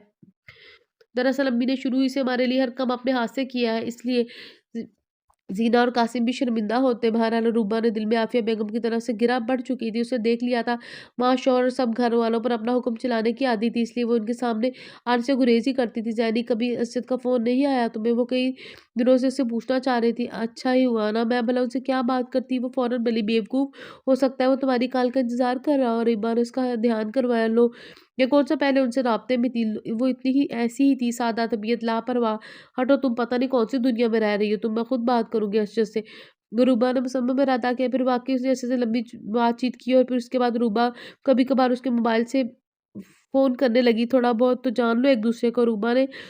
रूबा ने उसे कहा था, दिन पर लगा के उड़े तो महीनों सालों में बदल गया। आसिम और रूबा के यहाँ जुड़वा बच्चों की पैदाइश ने घर भर में खुशी की लहर दौड़ा दी। एक ही शक्ल के 2 बच्चे, अज़ान और अफ़ान, सबके लाडले, सबके राज दुलारे। ज़ीना एग्ज़ाम से फ़ारिग होने के बाद अब उसका दादी जान के यहाँ जाने का इरादा था। मैं इन दिनों दोनों एक बार कैसे रहूँगी? सोए हुए अज़ान और अफ़ान की तरफ देखते हुए बेचारगी से पर तो रूबा ने उसे घर का दादी जान ने इतने प्यार से कहा। वैसे भी अजय ने स्पेशलाइज़ेशन के लिए लंदन चले जाना है, एक अच्छी सी मुलाकात ही हो जाएगी। यहाँ जा आते हैं तो सब में ठीक से बात नहीं होती। वो ठीक कह रही थी फ़ोन पर भी, वो जैसे ताबेदाराना गुफ्तगू कर दिया बेचारा सर पर हाथ फेर कर रह जाता। कासिम खुद उसे पिंडी छोड़कर आया था। निम्रा और अहमद ने उसे देखकर बहुत खुशी का इज़हार किया। वो दादी जान से लिपट गई और चाची वो तो ऐसे ही बहुत अजीज़ हो गई थी। सबका ढेरों प्यार वसूल करने के बाद वो निम्रा के साथ कमरे में आ गई। थोड़ा आराम कर लो फिर खूब गप्पे लगाएंगे। वो तुम्हारे आमद वैसे भी भाई के लिए सरप्राइज़ है। निम्रा ने मज़े से बोली थी। मैंने उन्हें बताया नहीं, मैंने ने ये नहीं बताया उन्हें। किसी एलोही एहसास के तहत उसकी रंगत लाल हुई थी तो वो फ़ोन पर ही इसकी आवाज़ सुनकर तंग हो जाती थी। अब यूँ आमने-सामने जाने क्या हाल होगा, मैं लेटूँगी नहीं, बस फ्रेश होकर आ रही हूँ। दादी जान के पास वॉशरूम की जाने बढ़ते हुए ज़ीना ने कहा तो मुस्कुराती हुई उसके इंतज़ार में बेड पर दराज़ होगी। इस कमरे में वो निम्रा के साथ ही रहने वाली थी। कासिम तो शाम को वापसी के लिए निकल गया था, जैसे उसकी मुलाकात ना हो पाई थी। बस उसकी जॉब ही ऐसी थी। हाँ, बताया तो था उन्होंने हफ़्ते में 2 दिन वो सरकारी अस्पताल में मुलाज़मीन का फ्री चेकअप करते हैं। ज़ीना मुस्कुराई थी। हाँ, अगर क्लिनिक हो जाए तो कासिम जानते हुए मिल लेता मगर फिर सस्पेंस बाकी ना रहता। निम्रा को सूरत-ए-हाल सोचकर मज़ा आ रहा था। रात देर तक सब बातें करते रहे। निम्रा के साथ उसने पूरा घर देखा जहाँ उसका बचपन गुज़रा था। वो फिर सालों बाद दोबारा आई थी। लगता है कोई इमरजेंसी हो गई होगी वरना तो इतनी जल्दी ही आ जाते हैं। निम्रा ने उसे बताया था मेरे ख़्याल में उन्हें फ़ोन कर देना चाहिए। अहमद ने मशवरा तुम अपना ख़्याल अपने पास रखो। सरप्राइज़ भी कोई शै होता है। निम्रा ने उसका ख़्याल मुस्तरद कर दिया था। चलो भई ज चलो च चलो बच्चू जी जगो और फिर लेट गेट खोलती रहना मैं तो चला सोने। वो बेदीद बन गया ये क्या वो गया लो आज भी गेट मैं ही खोलूँ भला। निम्रा हँसी थी।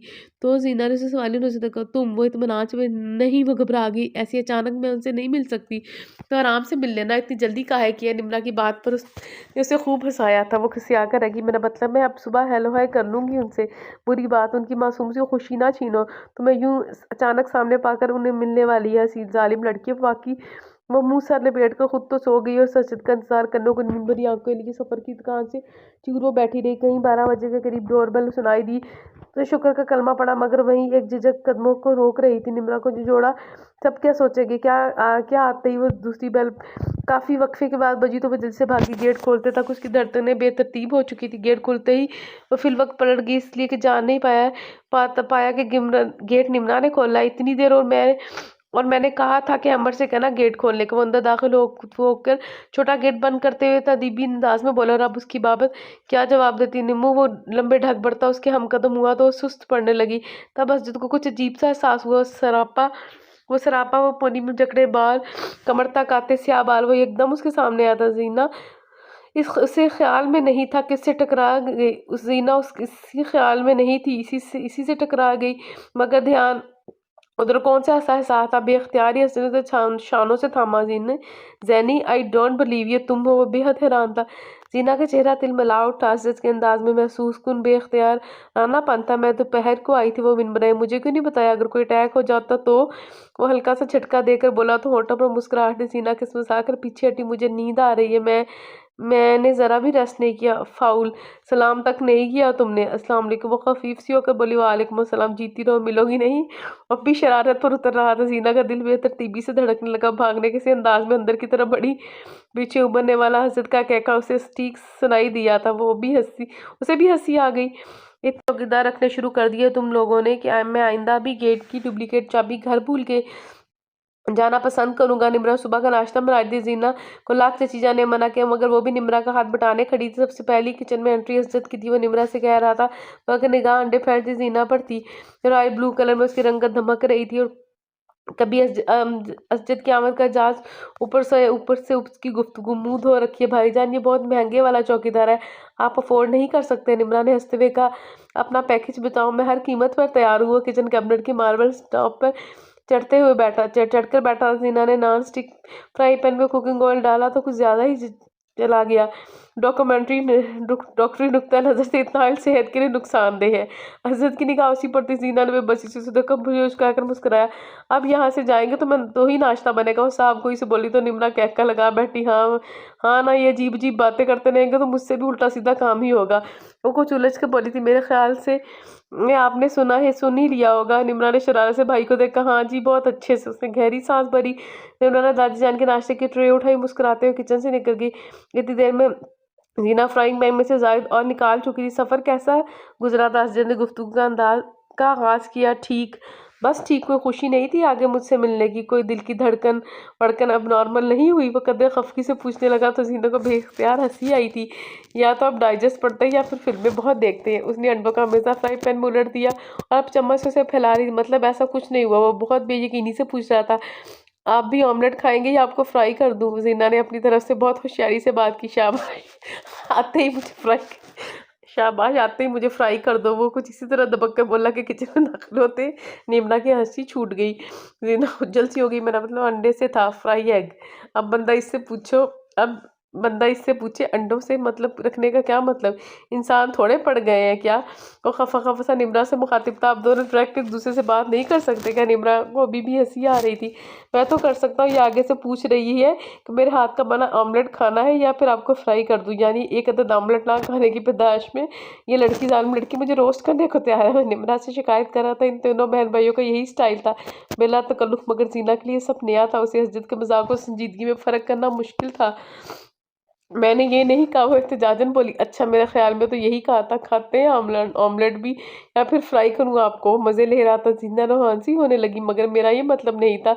हाँ, मैं जानता हूँ तुम्हारा मतलब सिर्फ अंडों तक था, मतलब ही हो तुम। वो शिकायती अंदाज में बोला तो लम्हा भर उसे देखने के बाद वो तेजी से किचन से निकल गई। और गौर निम्रा के मुँह से बेसाख्ता निकला। हजरत भी कूद कर नीचे उतर बड़बड़ाया, लगता है कुछ ज़्यादा ही हो गया। निम्रा ने खुफी से उसे देखकर कर दिया ना उसे, लड़कियों का पता भी आसानी से नहीं मानती। खैर, लड़कों का बिक्का तो नहीं, तुम्हारा ही पता है, मुझे सिर्फ खर्चे से मानती हो तुम। वो साफ गोई से कह रहा था, मुझे ये सिर्फ चॉकलेट्स और आइसक्रीम खर्चे हो, मुझ पर सिर्फ चॉकलेट और आइसक्रीम खर्च होती है, और तो देखिए क्या क्या खर्च होता है। वो मज़े से बोली तो गहरी सांस भरता वो किचन से निकल गया। जीना दादी जान के कमरे में फिर मिली। इसे देख के यूँ जाहिर किया जैसे देखा है ना। दादी जान, आपने नाश्ता कर लिया? उनके नाश्ते की ट्रे में रखा खाली बर्तनों का जायजा लेते हुए पूछ लगा। हाँ मेरे जान, फजर की जागी हुई थी तो सुबह होते ही नाश्ते की तलब होने लगी। वो बोली, खुशकिस्मत है आप, किसी ने आपको नाश्ता करवा दिया। वो गहरी सांस भरता उनके बिस्तर पर टिक गया। उनकी बाएं तरफ जीना जी उनकी तस्बीह के दाने गिनती। मगर क्या मतलब, तुमने नाश्ता नहीं किया अभी तक? वो चौंकी। मसला है ना ज़रा सा, अकेली निम्रा क्या क्या देखेगी बेचारी। कभी तो टोस्ट सेक रही है, कभी अंडे या कभी पराठे। सबके फारिग होते ही मेरी बारी आएगी। आज तो वैसे भी छुट्टी का दिन है। बड़ी मासूमियत से कह रहा था जीना का। जीना कॉन्शियस ही हो बैठी थी, साफ उस पर चोरी का इल्ज़ाम लगाया जा रहा था। निम्रा नमो कह रही थी, जीना ने मिलकर नाश्ता बनाया उसके साथ। दादी जान बाखबर थी, मेरा तो नहीं बनाया, जिसका बनाया उसे पता हो। वो फौरन मुकर गया। क्यों जैनी, ठीक कह रहा है ये? दादी जान ने पूछा तो थक कर उसने तस्वीर रख दी। मैं तो बना रही थी मगर इनका नाश्ता, शायद नाश्ते का मूड नहीं था, तंग करके मुझे किचन से ही निकाल दिया। साफ गोई की हत्ती। हजरत ने मुस्कुराहट दो, मगर वो देख चुकी थी। खफकी से मुंह फेरा। बुरी बात है हजरत, मेहमान को तंग करने से गुनाह मिलता है। दादी जान मुस्कुराई। प्यारी दादा जान, मैं ऐसे मेहमान कब समझता कि मकीने हरीम दिलो जहाँ है ये तो। वो बड़ी रवानी से बोला। दादी जान इतनी शशद उर्दू पलटकी जबकि जीना की रंगत पल भर में लाल पीली पड़ी। चलो जो भी है, अब दोस्ती करो, खबरदार जो आइंदा कभी से तंग किया तो। दादी जान ने मामला निपटाना चाहा। बस शौक असद गोया तैयार ही बैठा था, फौरन दाना हाथ आगे बढ़ाया। दोस्ती, मगर जीना सिटपटा गई। देख ले, आपकी पोती में इतनी अकड़ है, अल्लाह ने शक्ल थोड़ी सी अच्छी दे दी है, शायद इसी वजह से ग़रूर है। वो शिकायतन कह रहा था तो क्या वह हाथ बढ़ाने की हिम्मत करती भी तो कैसे? ना मेरी बेटी बहुत नेक सीरत है, सादा तबीयत वाले, ग़ुरूर और तफक्कुर से पाक। दादी जान तो वैसे ही बहुत प्यारी, दादी जान को तो वो वैसे ही बहुत प्यारी थी। फ़ौरन उसका फिल बदीद कसीदा पड़ा तो उसने मायूसी से अपना बढ़ाया हुआ हाथ हिलाया। अच्छा, मेरा तजर्बा तो कुछ और ही कहता है। उसकी शक्ल देखकर जीना का जी चाहा हाथ मिला ले, मगर उसकी जुबान जो फुलझड़ियाँ छोड़ रही थी उससे कुछ बाइद ना थी कि क्या कह डालता है। अजय ने हाथ खींचा और उठ खड़ा हुआ। उधार रहा एक नज़र से देखते हो, नाश्ता करने का कहकर कमरे से निकला तो जीना को अफसोस हुआ। जल्दी से तैयार हो जाओ, भाईजान बाहर ले कर जा रहे हैं। निम्रा शाम को बड़ी पुरजोश से अंदाज में कमरे में दाखिल। खैरियत, लंदन ले जा रहे हैं या पेरिस? वो डाइजेस्ट के सफ़ात पलटती ठटकी। ओहो, भाईजान का कहीं तफरीह के लिए ले जाना लंदन पेरिस जाने के बराबर ही समझो डियर। महीनों बाद हाथ आते हैं, आज तो सिर्फ तुम्हारे तो फैल। वो अलमारी में सर घुसाए खुश दिली से कह रही थी। जीना का दिल बहुत रंग से धड़का। डाइजेस्ट पर परे रख दिया, तकिया ठीक करके लेट गई। निम्रा अपने कपड़े निकाल कर पलटी तो यूं इत्मीनान से लेटे देख कर हैरान हुई। क्या हुआ, उठो ना, आज दोपहर में नहीं लेटी, अभी बहुत जोरों की नींद आ रही। वो जी जानकर कसलमंदी से बोली, कम ऑन जैनी, पैदल नहीं जाना, गाड़ी पर जा रहे हैं। निम्रा ने उसे पुचकारा। मूड नहीं हो रहा। वो करोड़ बदल गई तो उसने हर बात माया। भाईजान को अफवाह करोगी? जना के लोगों पर हल्की सी मुस्कुराहट है। मेरे जाने ना जाने से क्या फ़र्क पड़ता है, तुम जाओ ना, साथ अहमद को भी ले जाओ, वो भी जा रहा है। बल्कि सिर्फ हम चारों ही जा रहे हैं, जा रहे नहीं बल्कि जा रहे थे नहीं बल्कि जा रहे हैं। जाओ तैयार हो जाओ। जीना ने उसे तसल्ली दी तो वो जलकर बोली, लग तो नहीं रहा कि तुम प्रोग्राम खराब करवाओगी, उठो जल्दी से। ना मेरे हाथ में दर्द हो रहा है, मतलब मेरे सर में दर्द है। उसे अटकते हुए बहाना बनाया तो निम्रा शाने उचकाती कपड़े तब्दील करने वॉशरूम में चली गई। तुम देखना अभी पता चल जाएगा भाईजान को, तुम्हें भी घर ही छोड़ जाएंगे, बहुत पिटोगी तुम हमसे। निम्रा उसे डरा रही थी। अब इतनी भी अहम नहीं हूँ तुम्हारे भाईजान के लिए कि मेरे लिए वो अपना मूड अपनी तफरीह बर्बाद कर दे। या बालों का एहतियात से काचन में समेटती वो मगन सी थी, दरवाजा खोलकर अंदर आते हजरत को देख ही नहीं पाई। चलो भाई, अभी तुम्हारी तैयारी ही खत्म नहीं हुई, रात पड़ने वाली है भाईजान, ये जैनी नहीं चाह रही। निम्रा ने पोल खोल दिया। तुम तैयार हो ना, चल के गाड़ी में बैठो। और सरसरी अंदाज में निम्रा से बोला तो उसने मुंह लटकाया। और जैनी उसके हाथ में ये शायद सर में दर्द है, तुम्हारे तो नहीं है ना, चलो तुम्हें फौरन निकलना है। वो कहता दरवाजे की तरफ बढ़ा तो निम्रा को भी भागना पड़ा। जीना का दिल मायूसी से भर गया। लो जी, ये है मंगेतर साहब, कौन सा दिल और कहाँ की दिलदारियां। दरवाजा खोल के निम्रा को बाहर निकाला और दरवाजा बंद करके वापस पलटा। हाँ जी, क्या मसला है अब आपका? एन उसके सामने खड़े होते हसरत ने पूछा तो वो चौंक कर हाल में पलटी। जी ठीक हूँ, सटपटा कर कहा। तैयार क्यों नहीं हुई? मैंने कहा था बाहर चलना है। वो मैं पर जोर देते हुए बोला तो जीना निशाने उचकाए। बस यूं ही दिल नहीं चाह रहा, मेरे साथ पहली बार कहीं जा रही हो, तुम्हारा दिल नहीं चाह रहा? उसने दोया तस्दीक चाही। जीना धक से रह गई। मैंने ये तो नहीं कहा। जल्दी से कहा, मुबादा कुछ गलत फहमी ना पनप जाए। ओके, यानी दिल चाह रहा है, फिर तैयार क्यों नहीं हुई? वो मुस्कुराया।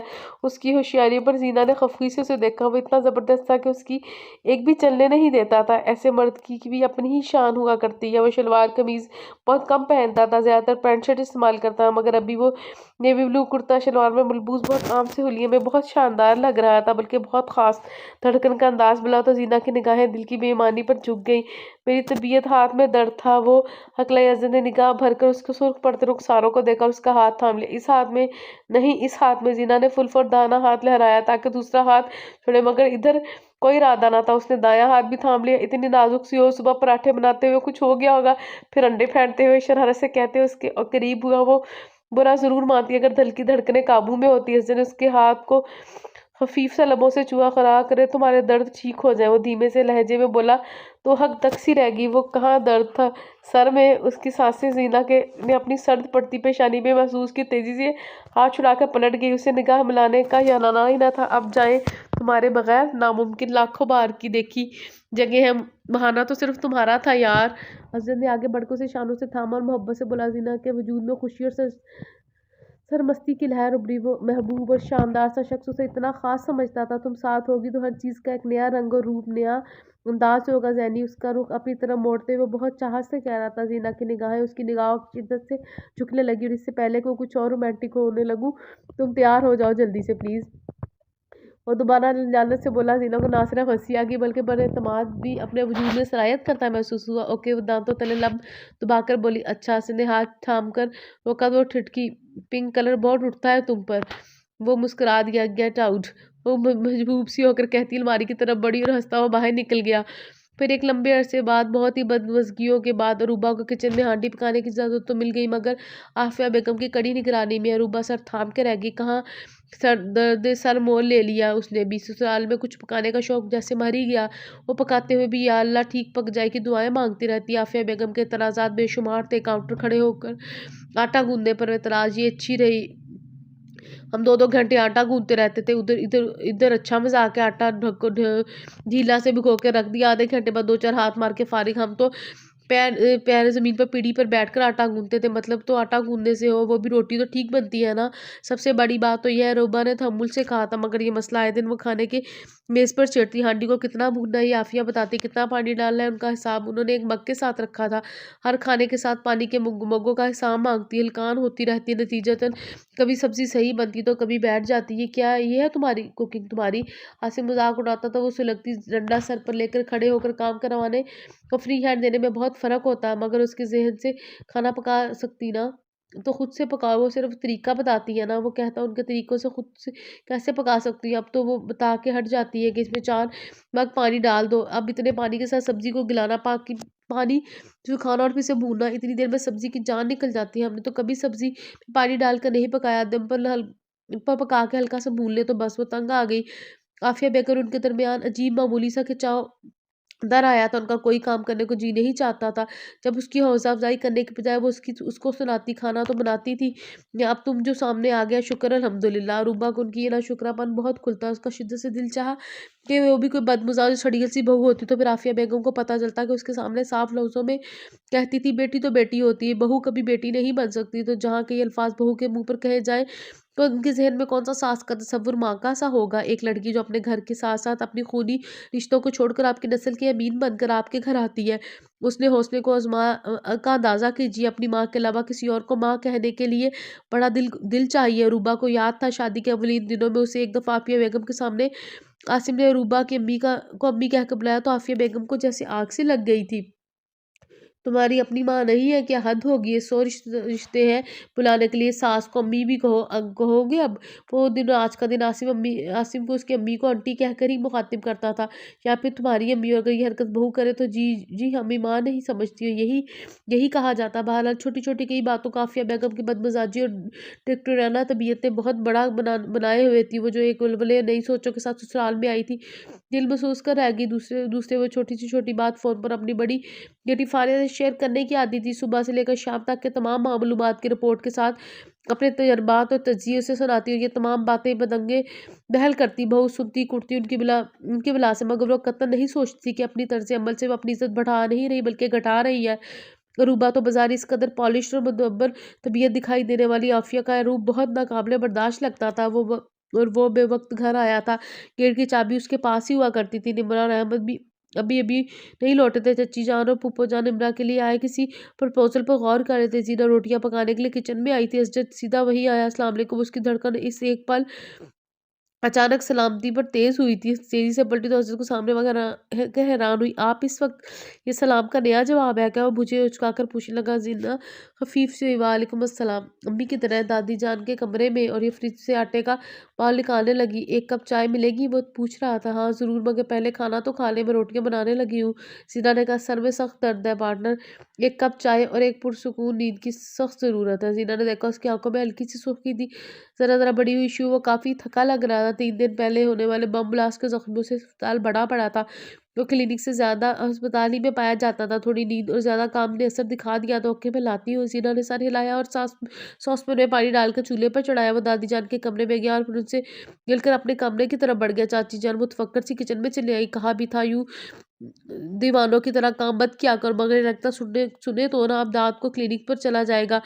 फिर कायती अंदाज में कह रही थी असरत के लिए चाय बना रही हो, खाली चाय मत देना, साथ में बिस्किट ले जाओ। खाने पीने का होश नहीं है उसे। उन्होंने कैबिनेट से बिस्किट का हाफ रोल निकाल कर प्लेट में बिस्किट रखे तो खुद तवे के नीचे आग जलाने लगी। मैं रोटियां बना दूंगी चच्ची जान, जीना ने कहा। तो बोली तुम चाय बनाकर दो उसे, 2-4 फुलके डालने हैं, मैं डाल लूंगी। वो मग में चाय डालकर बिस्किट को ये प्लेट ट्रे में रखने लगी थी। हल्का सा दरवाज़ा खटखटा कर अंदर दाखिल हुई। वो नीम अंधेरे में कमरे में बेड पर ऊंधा मुंह आड़ा तिरछा लेटा हुआ था। उसने हाथ मारकर लाइट ऑन की तो वो चौंक कर पलटा, फिर उठकर बैठ गया। जिन्होंने ट्रे उसके सामने रखी, सिर्फ चाय कहा था। बिस्किट की प्लेट देकर बोला खाली पेट दवा नहीं खानी चाहिए, मैं सिर्फ एक टैबलेट लूँगा। उसने कहा इसके लिए भी कुछ खाना ज़रूरी है। वो इत्मीनान से बोली। उसने निगाह भरकर उसे देखा। पिंक और फ्रोजी रंग के लिबास में वाकई अच्छी लग रही थी। उसका खुद से लापरवाह सादा सा अंदाज उसके रूह को मज़ीद दिलकश बनाता था। खैर ज़रूरी तो नहीं, और भी बहुत से तरीके सर दर्द को भगाने के मैंने बताया तो था एक तरीका। कुछ शरारत से बोला। उसकी रंगत तब पुटकी में चलती हूँ, निमरा आने वाली है, रोटियां बनानी है। कम ऑन यार, बैठे तो पहली बार मेरे कमरे में आई है। वो जल्द से बोला। नहीं आप अजीब सी बातें करते हैं। वो साहब गोई से कहती है जिद को कहका लगाने पर मजबूर कर गई। अच्छा नहीं करूँगा प्रॉमिस, उसने वादा किया। और जीना उसके सामने बैठ गई। इस रोज़ चाय पीते हुए अज़द ने उससे ढेरों बातें की थी, उसकी पसंद नापसंद, उसके ख़यालात, उसकी दिलचस्पियाँ। और ज़ीना ने भी उसके करीब से जाना कि वो कितना प्यारा शख्स है। सबसे बढ़कर वो ज़ीना को पसंद करने लगा था। मैंने दादी जान से कहने पर हाँ कर दी थी, लेकिन अब मैं अपने इस फैसले पर बहुत खुश हूँ। उसने छुपाया नहीं था। और इसके बरमला एतराफ़ ने ज़ीना को रूह तक शांत कर दिया था। फिर वो उठकर अपनी वार्डरोब की तरफ बढ़ा। वापस आया तो उसकी मुट्ठी में कुछ था। और ज़ीना के पास आया बैठा। ये तुम्हारे लिए। इसे चुटकी में पकड़कर सोने का नफीसा ब्रेसलेट लहराया। ओह रीनो ने नफ़ी में सर हिलाया। खबरदार, किसी बहुत अच्छे मौके पर देने का सोचा था और किस्मत ने आज ना हसीन मौका दिया है। उसका हाथ थामते हुए वो कह रहा था अच्छा नहीं लगता ऐसे बेवजह का गिफ्ट। वो हिचकिचाई। रंगनी हो चुकी है हमारी, बेवजह का क्यों? वो लापरवाही से कहता। उसकी कलाई में ब्रेसलेट पहनाकर लॉक लगा रहा था। फिर भी वो शर्मिंदा सी हो रही थी इतना कीमती गिफ्ट लेकर। चलो जवाब में तुम भी कोई गिफ्ट दे दो। वो उसकी तरफ मुतवज्जा होते बोला तो वो गड़बड़ाई। मेरे पास तो कुछ भी नहीं है, ज़रूरी तो नहीं पैसों की कोई चीज़, एक अच्छी सी याद, कोई रोमांटिक सी बात। कहते हैं शरारत से उसकी तरफ झुका, वो तेज़ी से उठ गया, रिश्ते ने फुर्ती से उसका हाथ थामा, रुको तो, बहुत हो गई बातें अब बस। वो कतियत से बोली तो वो उसके मुकाबिल खड़ा हो गया, लगता तो नहीं कि आपके सर में दर्द है। जीना ने तंज ने उसे हँसा दिया था।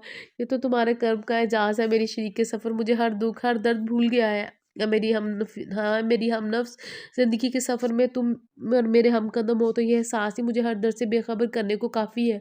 वह हद जज़्बाती और शिद्दत अमेज़ लहजे में कह रहा था। ज़ीना जैसे पिघल गई, जाने क्यों उसकी आँख भर आई, उसके लबों से एक सिसकी उभरी और आँख से आँसू का कतरा उसके हाथ पर गिरा। वो चौंक कर जैसे हाल में लौटी, जद उसका दिल, उसका नाम फिर से सिसकी की सूरत में उसके लबों से आज़ाद हुआ था। मेरी ज़िंदगी किसी दर्द से भर गई, क्या इससे तुम वाकिफ़ नहीं? अब तुम्हारा दिल तुम्हें कोई सिग्नल नहीं दे रहा कि मुझ पर क्या बीतने वाली है? उसने बाई कलाई से लिपटे इस खूबसूरत से रेस्टल को देखा और फिर फूट-फूट कर रो दी ना। आफ़िया बेगम के मना करने के बावजूद रूबा ने जिस तरह किचन सँभाला था, उसके दिल में गुस्सा भर गया था। एक बेवजह गुस्सा और मुकाबला। और रूबा एक सालन उसके अंदाज़ में और मर्ज़ी का पकाती, तो वो दूसरा तरीका अपनी मर्ज़ी और पसंद से बनवाती। दरअसल मुझे टिंडे गोश्त पसंद नहीं, मैं अपने लिए चने की दाल डाली और गोश्त में। वो आराम से कहती है, जब सभी टिंडों से ज़्यादा दाल शौक से खाते, तो इसका दिल ज़हर से भर जाता है। इन औरतों में से थी जो खुद अपनी शहनशाही आसानी से छोड़ने पर आमादा नहीं होती। अपनी मर्ज़ी करने का ही तो वो अलग होती है, अपनी मन मर्जी करने को ही तो वो अलग हुई थी। ऐसे कैसे सब कुछ रूबा के हवाले करके पलंग पर बैठ जाती। और नाक की लड़ाई में उन्होंने ये भी ना सोचा कि मिलजुल कर बहुत ज़्यादा अच्छे तरीके से घर संभाला जा सकता है। इसकी शदीद तर्ज अमल ने रूबा के अंदर भी जिद पैदा कर दी। ज़रा ज़रा सी बात पर वो उसकी माँ और उसकी तरबियत पर जा पहुँचती। वो भी हर बात आसिम को मनोमन बताती। ये शिकायत नहीं है, मैं सिर्फ हर बात आपको बाखबर रखना चाहती हूँ। कल आप ये ना कहें कि मेरे इल्म में कोई बात नहीं थी। साथ ही वो वजाहत भी कर देती, मगर रोज़ाना ये किसी न किसी बात पर बदमज़गी होती रहती है। अब आफ़िया बेगम ने तरीका ये अपनाया कि हर काम में रूबा पर छोड़ दिया। छोटे-छोटे 2 बच्चों को सँभालने के साथ सब्ज़ी बनाने से लेकर बर्तन धोने तक वो खलास ही गई। ज़ीना को उन्होंने पढ़ाई तक महदूद कर दिया। सारी उम्र पड़ी है इन कामों के लिए। वो आराम से कहती है, फिर ये छोटे-छोटे ज और फिर ये छोटे-छोटे बात दोबारा एक बड़े तूफ़ान की शक्ल इख्तियार कर गए, किसी को पता ही ना था। ये इन दिनों की बात है जब ज़ीना दादी जान से मिलने गई थी। बुखार की वजह से रूबा ने काम की सख्त ना रही, मगर आफ़िया बेगम ने ना बच्चों को सँभाला, ना ही हांडी की ज़िम्मेदारी वापस कबूल की। मजबूरन उसे जैसे करके रूबा ने हांडी बनाई और बच्चों को लेकर कमरे में जा पड़ी। रात खाने की मेज़ पर उन्होंने चुन-चुन के खाने में नुक्स निकाले। उनकी तबीयत ठीक नहीं थी अम्मी। आसिम ने एक नज़र सर झुकाए खाना खाती रूबा को देखकर कहा, तो वो चहकी। हमने भी 4 बच्चे सँभाले हैं, साथ-साथ घर की ज़िम्मेदारियाँ भी निभाते थे। ये सारे बहाने हमारे सामने सामने मत चलाओ। बहाने बनाने वाली क्या बात अम्मी, मैंने आपको बताया तो था मुझे बुखार हो रहा है। रूबा ने बर्दाश्त से काम लिया था। तो बीबी बुखार में कौन-सा फाके होते हैं? ये उलझे तुम्हारे ये बैठे हैं तुम्हारे ससुर साहब, इनसे पूछ लो जो एक दिन भी काम का बहाना किया हो। वो बेतरखी से बोली तो शबीर अहमद को भी बोलना पड़ा। अच्छा ये अब खामोशी से खाना खाओ सब। क्या खाओ? ये ज़हर खाने से काबिल है क्या? मेरा नमक उन्होंने प्लेट पर खिसकाई, तनफ़्फ़ुर से बोली, दोपहर को मैंने चखा था, इतना तेज़ नहीं था, शायद गर्म करने से सालन मसाला खुश्क हो गया। रुबा व मुश्किल बोली, तो आफ़िया बेगम ने तो जैसे उनका पहला जुमला ही सुना था, उसके तो तलवों पे लगी। हाँ, हाँ, तुमने बिल्कुल ठीक पकाया, सुन रहे हो आप? मतलब ये है कि जब इसने पकाया तो नमक बिल्कुल ठीक था, इस वक़्त जब खा रहे हैं तो तेज़, यानी मैंने डाला है इसमें नमक, और ये इसकी तरबियत हद हो गई सही। बढ़ाकर भेजा है इसकी माँ ने बीबी कर लो मगर मानो मत, मैंने गलत कर लो मगर मानो मत। अब की बार आफ़िया बेगम ने हद कर दी थी। रूबा की रंगत ज़र्द पड़ी। छोटे बड़ों के सामने अपनी खिंचाई होती देख रहे थे। मजबूरन आसमी को टोकरा, अम्मी प्लीज़, यहाँ बात रूबा की हो रही है। अरे जाओ, बड़े हैं उसके सगे, ऐसी ऐसी तरबियत माँओं की ही होगी। ससुराल में लड़की नहीं उनकी माँ की तरबियत बोलती है, और उसे भी तो मैं बहुत अच्छी तरह से देख चुकी हूँ। वो तज़ीज़ करने में सानी नहीं रखती थी। अब मुझसे कुछ भी कहे मगर मेरी माँ तक ना पहुँचे। रूबा ने हिम्मत मुजतमा की थी। देख रहे हैं अब अपनी बहू को, अब तो बेटा भी मुँह को आएगा। आफ़िया बेगम ने फ़ौरन ही अब उदीद होकर बशीर अहमद से कहा था। उनका गुस्सा आसमान को छूने लगा। उठो और दफ़ा हो जाओ, इस घर में बदतहज़ीबों की कोई जगह नहीं। उनका फैसला अटल था, मगर वो भूल गए मुकाबल भी उन्हीं का खून है। वो भी इस वक़्त नवाला फेंक कर उठ खड़ा हुआ। आफ़िया बेगम को बहुत कुछ गलत होने का एहसास हुआ, मगर बहुत देर हो चुकी थी। कासिम ने भी बात सँभालने की कोशिश की, मगर वो दोनों में से कोई भी फ़रीक झुकने को तैयार ना था। सबसे बड़ी बात ये कि आफ़िया बेगम नीचा नहीं पढ़ना चाहती थी, सो दिल पर पत्थर रखकर सर मुँह लपेटे पड़ी रही। गाड़ी की आवाज़ आई तो कासिम ने आगे आकर बताया वो लोग जा चुके हैं। वो दिल थाम कर रह गई। भला कहाँ जाता वो इस बारात में? अब छोटे-छोटे बच्चों के साथ 4 दिन ससुराल में रहने का तो ज़माना के जूते खाकर वापस लौटेगा। शबीर साहब ने तबसरा किया, वो कमर बंद के लेट गए। अगली सुबह ज़ीना को असजद खुद छोड़ने आया था। बहुत याद आई इस बार। मेरे ख्याल में बाहर जाने से पहले तुम्हें रुखसत करवा के ले जाऊँगा। उन्होंने कहा तो वो सुर्ख चेहरा लिए उसे घूर कर रह गई। इसने कहा कहा था कि वो सुर्ख चेहरा वो शाम को वापस हो लिया। ज़ीना को कासिम के ज़रिए तमाम हालात का इल्म हुआ तो वो दिल थाम के रह गई। फारिया को फ़ोन करके आसिम और उरूबा का पूछा मगर वो तमाम वाक़ये से लाइल्म था। परेशान होने लगा। उधर आसिम ने 2 दिन होटल में सोच विचार में गुजारे और तीसरे दिन सीधा पिंडी का रुख किया और दादी जान के पुशअप के साए में जाकर सुख की सांस ली। मगर वो ये नहीं जानता था इसकी यह हरकत जीना की जिंदगी में कितना खतरनाक मोड़ लाने वाली है। जीना को जिसने इन्फॉर्म किया तो वो खुशी बखुशी आफिया बेगम के पास आई। आसिम की तरफ से कोई इतला न मिलने पर वो बहुत मलूल और फुसरदा थी, मगर अपनी हार जाहिर ना करती थी। अम्मी भाईजान का पता चला वो दादी जान के पास है। जीना ने जैसे खुशखबरी सुनाई तो पहले ही उसे घूरती रही। जीना कन्फ्यूज़ होने लगी। असजद ने बताया है, बहुत खूब, लो अब दादी के साथ महाज बनाकर जंग लड़ेगा वो। उन्होंने कहा भी तो क्या, वही अपनी मर्ज़ी का मतलब।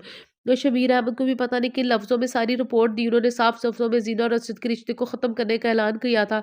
इनको हमारी इज़्ज़त का ख़्याल नहीं, हमें उनसे कोई रिश्ता नहीं रखना। उन्होंने फ़ोन पर भाई से साफ लफ्ज़ों में कहा था। हम भी किसी सूरत आसिम और भाभी को यहाँ से कहीं नहीं जाने देंगे। अब आप घर ले जाना चाहे तो बस शौक, मगर यहाँ से निकल कर दर बदर की ठोकरें खाएँ ये कभी नहीं होगा। असजद ने भी उनका फैसला सुनकर साफ और मुतवाज़न लहजे में अपना फैसला सुनाया तो वो बल खाकर रह गए। ये सोचे बगैर के मुकाबिल उनका अपना ही खून है और ज़ीना उसका कौन सोचता। वो तो जैसे बेपतवार की कश्ती में सवार थी, खौफ़ज़दा और मंज़िल से लाइल्म। फिर सज्जद ने उसे शायद आखिरी फ़ोन किया था, ये तुम्हारी लड़ाई है ज़ैनी, ताया जान के सामने तुम्हें उठना होगा। तुम मेरे मनकूहा नहीं हो कि अदालत में मुकदमा करके तुम्हें जीत लाऊँ। तुम स्टैंड लोगी तभी कोई फ़ैसला होगा। आसिम और रूबा को मैं यहाँ से कहीं जाने नहीं दूँगा और हाँ, मैं ताउम्र तुम्हारा इंतज़ार करूँगा। उसकी कमज़ोर जान पर सारा बोझ डालकर मुतमईन हो गया। और उधर वो क्या करती। दिनों में आफिया बेगम ने उसके लिए रिश्ता ढूँढकर बात तय भी कर दी, बल्कि 1 महीने के अंदर-अंदर शादी का फ़ैसला भी कर लिया। तकदीर जाने क्या रंग दिखाने वाली थी। होश के दाखिल लो आफिया, रिश्ते ऐसे नहीं तोड़े जाते बेटा। और बहू को हाथ से गए ही थे, अब बेटी का घर भी जुड़ा रही हो। दादी जान ने इतने सख्त लहजे में उनसे कभी बात नहीं की थी, हत्ता कि उनके बेटे को लेकर अलग भी हो गई। मगर अब जब बात पोते और पोती की आई तो यकीनन असर से सूद प्यारा था। जानते हुए कमर कस के मैदान में कूदी थी। आफिया सुलग गई। घर मैंने उजाड़ा है या आप बदले लेने पर उतरी हुई है? उनके तेज लहजे में कही गई बात पर दादी हैरान हुई। मैं काहे के बदले लूंगी तुमसे? किसी को मेरा गस्ता बस्ता घर बर्दाश्त नहीं था। जोड़ तोड़ करके मेरे बेटे को वरगलाया और मेरी बेटी को बर्बाद होने नहीं दूंगी मैं। कहाँ की कहाँ ले गई थी? खुदा की पनाह माँगो आफ़िया, वो गुस्से से काँपने लगी थी। और ज़रा अपने तौर पर भी गौर करो, दूसरों की तरबियत में कीड़े तो ज़रूर दिखाई देते हैं, मगर खुद अपनी को हमेशा बिल्कुल दुरुस्त समझती हो। क्या ये सच है कि वो तुमने आकमत अंदेशी से काम लिया और एक हँसते-बसते घर को तबाह किया? अब अपने घर के सुकून को भी तुम खुद तहबाला किए दे रही हो। ज़ीना को उनका सारा किस्से में क्या कसूर है? इसका कोई कसूर नहीं, इसलिए तो उसे कुर्बानी का बकरा बनाने से गुरेज़ कर रही हो। इत्मीनान से बोली दादी जान, कुलसा कर उन्हें देखने लगी। शर्म करो आफिया, रिश्ते नाते खेल नहीं होते कि जब जी चाह खेल लिया, जब मर्जी ना हुई खेल खराब कर दिया। ये बच्चों की जिंदगी का मामला है। 5 साल इनकी मंगनी रही है। उन्होंने घुरका था, निकाह तो नहीं था। और वैसे भी जैनी को खुदा के फजल से अच्छा रिश्ता मिल चुका है। वो लोग 1-2 माह के अंदर शादी पर जोर दे रहे हैं। वो तफाकर से कहती उन्हें दुख और तासुब का शिकार कर गई थी। असजद में क्या बुराई थी? बहू इतना खूबसूरत और खूबसीरत बरोसर रोजगार था। गेहूं के साथ घुन पिसने की रवायत तो बहुत ही पुरानी है। वैसे भी आपसे बात करना अबस है। आपने मेरे मुकाबले में हमेशा ही दूसरों का साथ दिया है। वह आराम से बोली, मगर इस बार दूसरों की सफ में तुम्हारा बेटा है। आफिया, सोच समझ के कदम उठाओ। खुद मेरे पास आया है, ना कि मैं उसे। उन्होंने नसीहत की, मगर कोई नसीहत चाहे तो भी मेरी तरफ से तो रिश्ता ही खत्म है। बाकी जो बातें अपने बेटे से तय कर लीजिएगा। खुदा हाफिज। आफिया बेगम ने रुखाई से बात ही खत्म कर दी। कासिम ने तो साफ इस मंगनी का बायकॉट किया था और जीना को भी इनकार के लिए डट जाने के लिए खूब उकसाया था। क्या करूं, माँ बाप के सामने आ खड़ी हूँ। वो माँ बाप खुद से, जिन्हें सब कुछ समझ नहीं आ रहा, वो मेरी जिंदगी बर्बाद कर रहे हैं। वो कुछ सोच कर भी नहीं, मैं कुछ वो कभी सोच भी नहीं सकती थी। बगावत इसी को कहते हैं। फिलहाल जिंदगी बर्बादी की तरफ जा रही है। मुकामल बर्बादी से पहले सद्देबाप कर लो। जब जाया, जब तक वो खुद घर वालों से बात नहीं करेगी। बात में वज़न नहीं आएगा। मगर आफ़िया बेगम और शबीर अहमद से इस मौजू पर बात करने में और इज़्ज़त के बगैर मर जाने का डायलॉग बोलने की हिम्मत तो वो मरकर भी नहीं कर सकती थी। आफ़िया बेगम तो उसे निगाहों ही से चीर फाड़ डालती और रहे शबीर अहमद तो उनकी तक आफ़िया बेगम ने औलाद को जान ही कब दिया था। अलबत्ता फारिया के सामने उसने ढेर एतराज़ किया था। देखो ज़ैनी, अम्मी वैसे ही तो ये फैसला नहीं कर रही ना, दिल दुखाया है तो ही दुखा है तो ही मुकाबले पर आई है। उसे पहले जुमले ही ने अंदाजा हो गया था कि आफिया की ब्रेन वॉशिंग आफिया बेगम अच्छी तरह कर चुकी है, वरना यही आफिया अच्छे से बेहद मुतासिर थी, बल्कि उससे काफ़ी दोस्ती भी थी फारिया की। जिसका दिल दुखा हो वो दूसरों का दिल ना दुखाने का सोचता है। अम्मी तो फिर भी मेरा दिल दुखाना चाहती है। जेना की आंखों में आंसू भरकर मिलते जाना नजरों से उसे देखा था। तुम बेवकूफ़, पूरी जिंदगी इज्जत नहीं है तुम्हारी। फारिया ने उसे समझाना चाहा था। मेरी पूरी ज़िंदगी है, आप ही पिछले 5 बरसों से जिस शख्स को आइंदा ज़िंदगी में हर पल अपने साथ सोचती आई हूँ, उसे यूँ अपनी ज़िंदगी से माइनस नहीं कर सकती। उसके आंसू तवातर बह रहे रहते। इतनी कमज़ोर मत बनो ज़ैनी, ज़िंदगी इतनी आसानी से ख़त्म नहीं हो जाती। बेवकूफ़ी की वो बातें जिन पर बाद में तुम्हें हंसी आती है, हंसी नहीं आएगी। जिनके फैसले चलेंगे मेरे लिए तो फ़कत रोना ही रोना है। आप ही वो वाकई रो दी थी। आफिया को भी गुस्सा आया। तुम अपनी ज़िंदगी की बहुत फिक्र है। अम्मी का सोचा है कभी आसिम के फैसले से उनके दिल पर क्या बीती है, कैसे नीचे दिखाया है उन्होंने वहां रखकर उन लोगों ने अम्मी को मारे दुख के क्या उसके आंसू थम गए। हाँ, इसमें भी वो लोग ही गलत है। आप ही वो शदीद तासुब से बोली तो अल्फाज जुबान का साथ नहीं दे रहे थे। हमारा भाई हमारा माया जाए, आपने छोटे छोटे बच्चों और बीवी को लेकर आधी रात को घर से निकलता है तो उसे पनाह देने वाला हमारा दुश्मन है। नहीं नहीं चाहिए था उन्हें अपने घर के दरवाजे बंद कर लेने चाहिए थे, या उन्हें धक्के देकर निकाल देता। फारिया संभली थी। मैंने ये नहीं कहा, मगर आसिम की भी गलती थी। उससे किसने कहा था ऐसा कदम उठाए और अपने साथ तुम्हारी जिंदगी भी बर्बाद करे। अम्मी ने क्या कभी मुफाहमत इख्तियार की ही नहीं की। आप ही रूबा भाभी तो बहू थी, मगर अम्मी ने तो कभी माँ बन के भी उन्हें इस गाँव मगर अम्मी ने कभी भी माँ बन के उन्हें इस घर में कबूल नहीं किया। जहाँ रिश्तों को कबूलने की बजाय महज बर्दाश्त किया जाता हो, वहाँ रिश्तों की बुनियादी फ़कत रीत होती है, फौलाद नहीं होती। वह सिर्फ रेत होती है। तल्खी से हकीकत बयान कर रही थी। आफिया ने उसे नागवारी से देखा। ये अम्मी ने कभी मुफाहमत इख्तियार नहीं की। आप ही अरूबा भाभी तो बहू थी, मगर अम्मी ने भी कभी माँ बनकर उन्हें इस घर में कबूल नहीं किया। जहाँ रिश्तों को कबूलने की बजाय महज बर्दाश्त किया जाए, वहाँ रिश्तों की बुनियाद फ़कत रेत होती है, फौलाद नहीं। वो तल्खी से हकीकत बयान कर रही थी। फारिया ने नागवारी से उसे देखा। वो भी कुछ कम नहीं करके नहीं गई। हाँ, उनका कसूर तो बहुत बड़ा है। आराम से बैठी रहती, बिस्तर पर पका पकाया खाती रहती। वो भी इसी के अंदाज में बोली, अब भी देख लो, बिना सोचे समझे फैसले का नतीजा। फारिया ने फिर फौर कहा। उसे रोना आने लगा। अम्मी को मेरी ज़िंदगी की बर्बादी का कोई एहसास है, तभी तो ये कदम उठा रहे हैं। वो लोग भी इनकी इज्जत नहीं रख रहे, वो बाद में क्या करेंगे। फारिया को माँ ने मुकम्मल पट्टी पढ़ाई थी, उसकी तो अपनी कोई गोया सोच ही नहीं थी। इज्जत ये तो रखी है उन्होंने आप ही, मगर अम्मी समझे तो ना। अगर दरवाजे से लौटा देते भाईजान को, उनके बीवी बच्चों को सड़कों पर रहने देते, तो इज्जत बचती है आपकी। और रंजा गरम से चीख उठी तो फारिया सच पटाई क्या तो वो ठीक रही थी, मगर आफिया ने भी रिश्ते ख़त्म करने की जो वजूहात बताई थी वो गलत ना थी। अम्मी सिर्फ अपनी अनाज की हार बर्दाश्त नहीं कर पा रही। इस खेल में वो बेटा तो हार ही चुकी हैं, बेटी की जिंदगी भी दगाव पे लगा रही हो। वो भीगे तल्ख लहजे में बोली तो फारिया ने सर थाम लिया। मतलब वो बेबस और लाचार थी। असद का फोन आया तो वो रोती चली गई, साथ ही जो मुंह में आया वो भी कह दिया उसने। बहुत तहम्मुल के साथ सारी लान तान सुनी और उससे दिल का गुबार निकालने दिया। जब वो थमी तो रसान से बोला, अब जाओ अपना मुंह पर पानी का एक छींटे मार के आओ। वो वाकई वो सेल फोन रख गई। जब मुंह हाथ धोकर टॉवल से खुश करके आई तो खुद को काफी बेहतर महसूस किया। कैसी हो? जैसे बड़े नॉर्मल हालात में गुफ्तगू कर रहा था। मेरे जख्मों पर नमक छिड़कने को फोन किया है आपने? जिस पर तप सुलगती थी तपी थी। मैंने सोचा शायद ताईजान बदल गई हैं, मगर वाह हसरत। वो गहरी सांस भर कर बोला तो जीना को रोना आने लगा। हसरत प्लीज़ कुछ करें, अम्मी कहीं और मेरी बात तय कर चुकी हैं। वो चंद लम्हे खामोश रहने के बाद बोला, बताया है मुझे आसिम ने। वो तो बहुत गुस्से में है, यहाँ से जाने का कह रहा था, मगर मैं ऐसा नहीं करने दूंगा।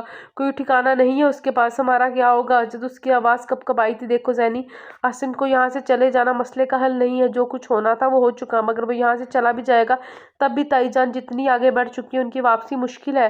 बड़े मतवद्दल लहजे में बोला तो जीना सदमे से चिल्ला उठी, तो और क्या करना चाहिए मुझे? इस उल्लू के पट्टे से शादी कर लेनी चाहिए जिसने मुझे मेरे लिए ढूंढा है। मैं ये नहीं कह रहा, हसन ने कहना चाहा, मगर वो सुन कहाँ रही थी। वापसी तो मेरी मुश्किल कर दी आपने हसन। मैं तो इन जज्बों से नाशना थी, इन रास्तों से यकसर लाइल्म। अब गली में लाकर कहते हैं रास्ता खुद तलाशो। तो क्या करूँ, भगा के ले आऊँ तुम्हें? वो भी कदर गुस्से में आया था, तेज आवाज में बोला तो वो रोने लगी। I am sorry Jenny. वो फौरन ही ठंडा पड़ा। मेरी जान, मैं बस इसी सूली पर लटक रहा हूँ। तुम क्या समझती हो ताई जान के इस फैसले से मेरी जिंदगी को खिलाकर नहीं रख दिया? तुम मेरी जिंदगी में आने वाली पहली बाहर लड़की हो जिसके लिए मेरी बहुत खास फीलिंग्स है जैनी। इतने अरसे में मैंने तुम्हारे बगैर कुछ सोचा ही नहीं था, मगर अब मैं जो कुछ भी करना है वो तुम्हें ही करना है। मगर अब जो कुछ भी करना है वो तुम्हें ही करना है। मैं क्या करूँ? निकाह के वक्त इनकार कर दूँ? वो चिड़ी। हाँ तुम कर सकती हो, तुम्हारा मजहब तुम्हें हक देता है। वो फिलफौर बोला, मजहब तो बहुत से हकूक देता है, गजब तो ये दुनिया वाले ही करते हैं। उसने तल्खी से कहते हुए एक सांस से आंसू झटका था। मेरी बस में कुछ भी नहीं जैनी। ताई जान ने फोन करके मेरी माँ और माँ से बढ़कर दादी जान से बहुत फजूल बातें की हैं। मेरी बर्दाश्त से भाई ने ऐसी सूरत हाल में मैं उन्हें तुम्हारे यहाँ भेजने का रिस्क नहीं ले सकता, क्योंकि ये बात तुम भी अच्छी तरह जानती हो। मैं भी ताई जान वही करेंगी जो वो सोच चुकी हैं। मैं क्या करूँ? कामरान से शादी कर लूँ चुपचाप? उसका दिल कटने लगा था। तुम हक रखती हो इनकार का जैनी। अजय से उसे याद दिलाया था। दिन ही कितने रह गए अजय। वो बिलक गई। इनकार का क्या है जैनी? वो तो निकाह के वक्त भी कर सकती हो, मगर बेहतर है अभी करो और इस पर अड़ जाओ। कम से कम लड़के वालों के निकाह वाले रोज तो इंसल्ट ना हो। वो उससे समझा रहा था। आप खुद क्यों नहीं करते कुछ? मेरे अंदर इतनी हिम्मत नहीं है। वो अपने माँ बाप का सोचकर ही डरने लगी थी। वो भला इतनी हिम्मत कहाँ दिखा सकती थी, मगर अफसर ने साफ लफ्जों में उससे कह दिया था कि इस आजमाइश में उसे खुद से ही निकलना पड़ेगा और उसे भगा के ले जाने के हक में कतई नहीं था। और आज कामरान की माँ और बहन उसे शॉपिंग के लिए ले जाने वाली थी। अच्छा है ना तड़पते रहना। फिर अगर नहीं कुछ भी कर सकते तो मैं भी इतनी दलेर नहीं बन सकती। वो गुस्से में उनके साथ जाने को तैयार होगी। सुबह बतौर खास असीस को मैसेज करके बता भी दिया। दोपहर का खाना भी कामरान की अम्मी और उसकी बहन नाजिया ने उन्हीं की तरफ खाया और उनके जाने के बाद चाय का दौर चला। आज जाफिया बेगम ने बतौर खास जीना की क्लास ली थी। खबरदार जो आज उसके सामने मातमी शक्ल बना के आई तो याद रखो, शादी तो तुम्हारी कामरान ही के साथ होनी है। फिर आज ये सब करके आइंदा के लिए मुश्किलात पैदा मत करा। मेरा नहीं दिल नहीं चाहता।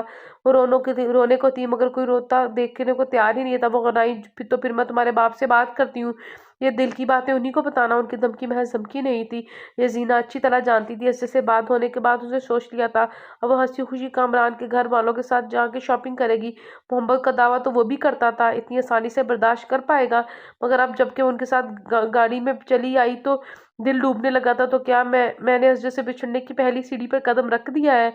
उसके कदम सुस्त पड़ने लगे। क्या हुआ? अभी से थक गई नासिया? उसकी सस रवि पर हंसी। मैं गाड़ी में जाकर बैठती हूँ, उसने खुश होते लबों पर जुबान फेरी। अभी तो ब्राइडल ड्रेस रहता है रजीना। वो कुछ बुरा मान गई। मैं थक गई हूँ, मैंने कभी इतनी शॉपिंग नहीं की। वो बेबसी से बोली। जी तो चाह रहा था सब छोड़ छाड़ कर यहाँ से भाग जाए। चलो कोई बात नहीं, तुम चल के गाड़ी में बैठो, हमारा थोड़ा सा काम बाकी है। थोड़ी देर तक हम भी आ रहे हैं। उनकी होने वाली सास नसीम बेगम अच्छे मिजाज की खातून थी, बेटी की तरह।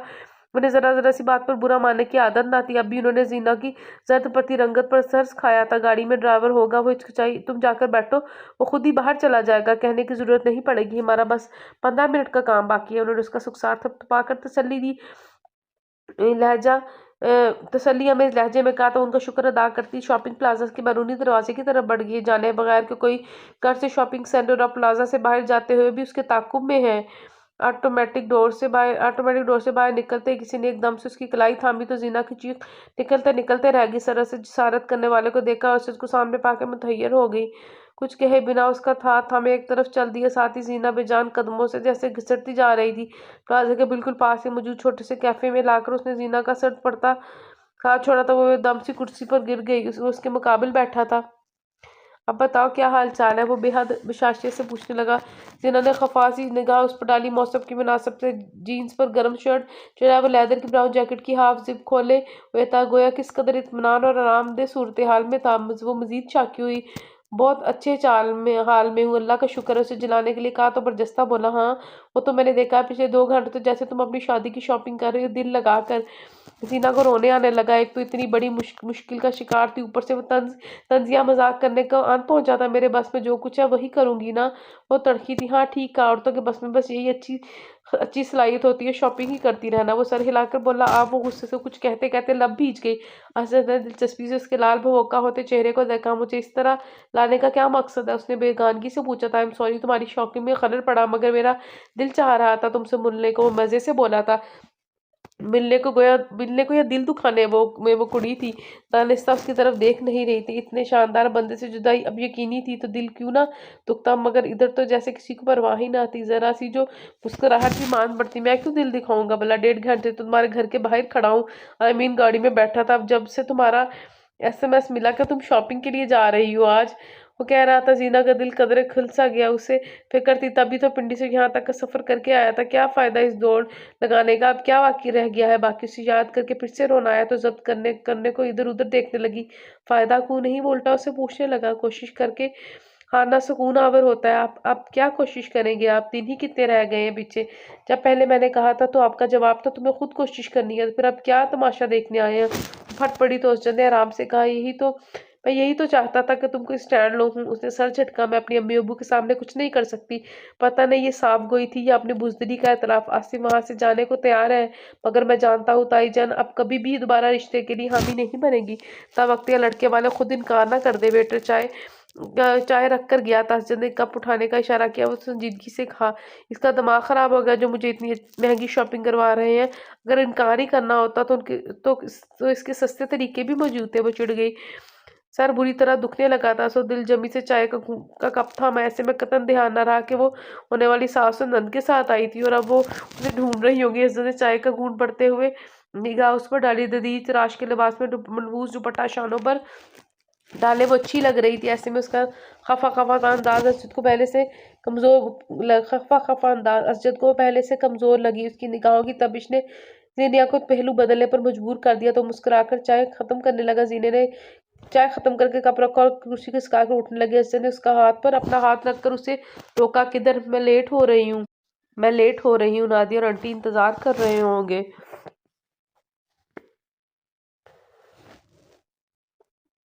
लादिया आंटी और नाजिया मुझे ढूंढ रहे होंगे। माय गॉड, उसी शक लगती ध्यान है कि क्या गजब होने वाला अगर उसके घर पहुंच गई तो। डोंट वरी जानी, मेरे साथ हो तुम, वो नरमी से बोला। कब तक? जीना ने दुख से उसे देखा था।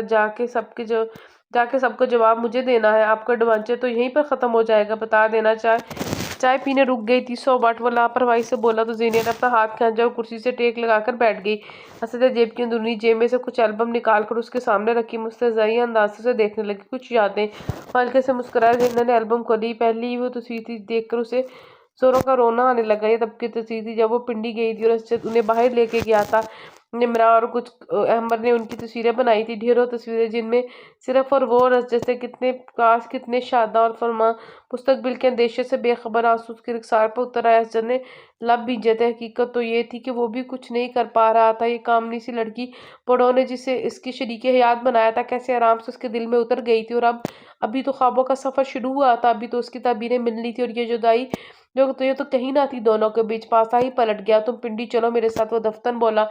जिन्होंने एल्बम बंद करके परे खिसकाई। दोनों हाथों से चेहरा रगड़ा। गोया शिकस्त तो यह के नशानात मिटाने की सही की। इससे क्या होगा, सियासी पनाह ले लो यार, तुम्हारा भाई पहले से मौजूद है। मुस्कुराया तो जीना ने विप्राय लहजे में कहा।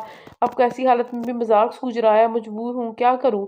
ताया की बेटी हो, वरना कहता चलो कोर्ट मैरिज कर लेते हैं। वो बेबसी से बोला। तुम्हें यहाँ तक नौबत आने ही नहीं देनी चाहिए थी। इनकार करती और फिर इस पर डटी रहती। मगर तुम बहुत बुज़दिल हो। जिंदगी को अपने मूड से गुजारा करते जिंदगी को अपने मूड से गुजारा करते, उसके मूड से नहीं। हाँ, सारा कसूर मेरा ही है। मुझे शौक हुआ है किसी और से शादी करना का। वो इस इल्जाम तराशी पर गुस्से में आ गई थी। अच्छा चलो उठो, लॉन्ग ड्राइव पर चलते हैं, फिर वापसी पे भी जाना है मुझे, वो बोला तो ज़ैनब ने मलामती नजाज में उसे देखा था। आप यहाँ टाइम पास करने आए हैं बेवकूफ़।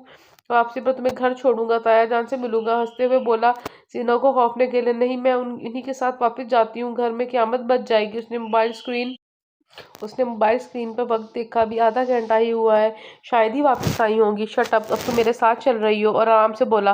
बिल के पैसे अदा किए, उसका हाथ थाम कर बाहर ले आया। खुदा की इज्जत के इन लोगों ने देख लिया तो वो खौफजदा हुई थी। अच्छा है, रिश्ता टूटने में मजीद आसानी होगी। वो लापरवाही से कहता उसे अपनी गाड़ी तक ले आया। यह है वो गाड़ी जिसकी फ्रंट सीट पर सिर्फ तुम्हारा हक है। वो मोहब्बत से कह रहा था जीना की, बल्कि नम हुई।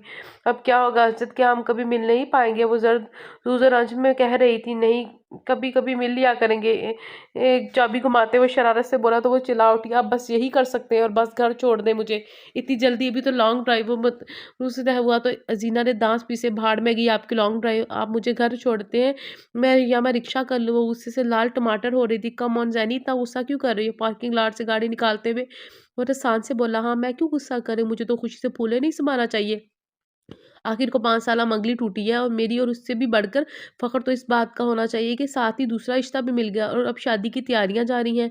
बेहज़ब से कहते हुए उसकी आवाज़ भरा गई तो असद को अपनी शराफत पर अफसोस हुआ। आई एम सॉरी। नहीं, ये माज़रत मुझे करनी चाहिए, मैं ही बेवकूफ़ थी जो मैं ज़ुबानी कलामी बात को पूरी ज़िंदगी पर मोहित कर बैठी। आपको तो ना पहले मुझ में इंटरेस्ट था ना अब, अच्छा हुआ किसी लेडी डॉक्टर से शादी कर लीजिएगा। वो तल्खी से बोली तो इससे हंसी आ गई। फिर उसकी तासुरात देखकर जल्दी से बोला, देखो अब तुम खुद मज़ाहिया बातें कर रही हो, हँसी भी आएगी मगर इसने तय कर लिया था अब एक लफ्ज़ भी ना बोलेगी। घर आने तक वो बुत बनी विंड स्क्रीन के बाहर पार देखती रही। असद गहरी सांस भर के रह गया। कामरान के घर से आई गाड़ी वहीं खड़ी थी, ड्राइवर समेत। आप जाएं, वो लोग भी घर में हैं। वो बउजलत कहती नीचे उतरी। मुबाता कोई घर से निकल ही ना आए तो मैं भी मिल लेता हूँ ना, 5 साल पुराना मंगेतर हूँ तुम्हारा। उसने हाँक लगाई तो जख्मी निगाहों से उसे देखती हुई नीमवा गेट से अंदर दाखिल होगी।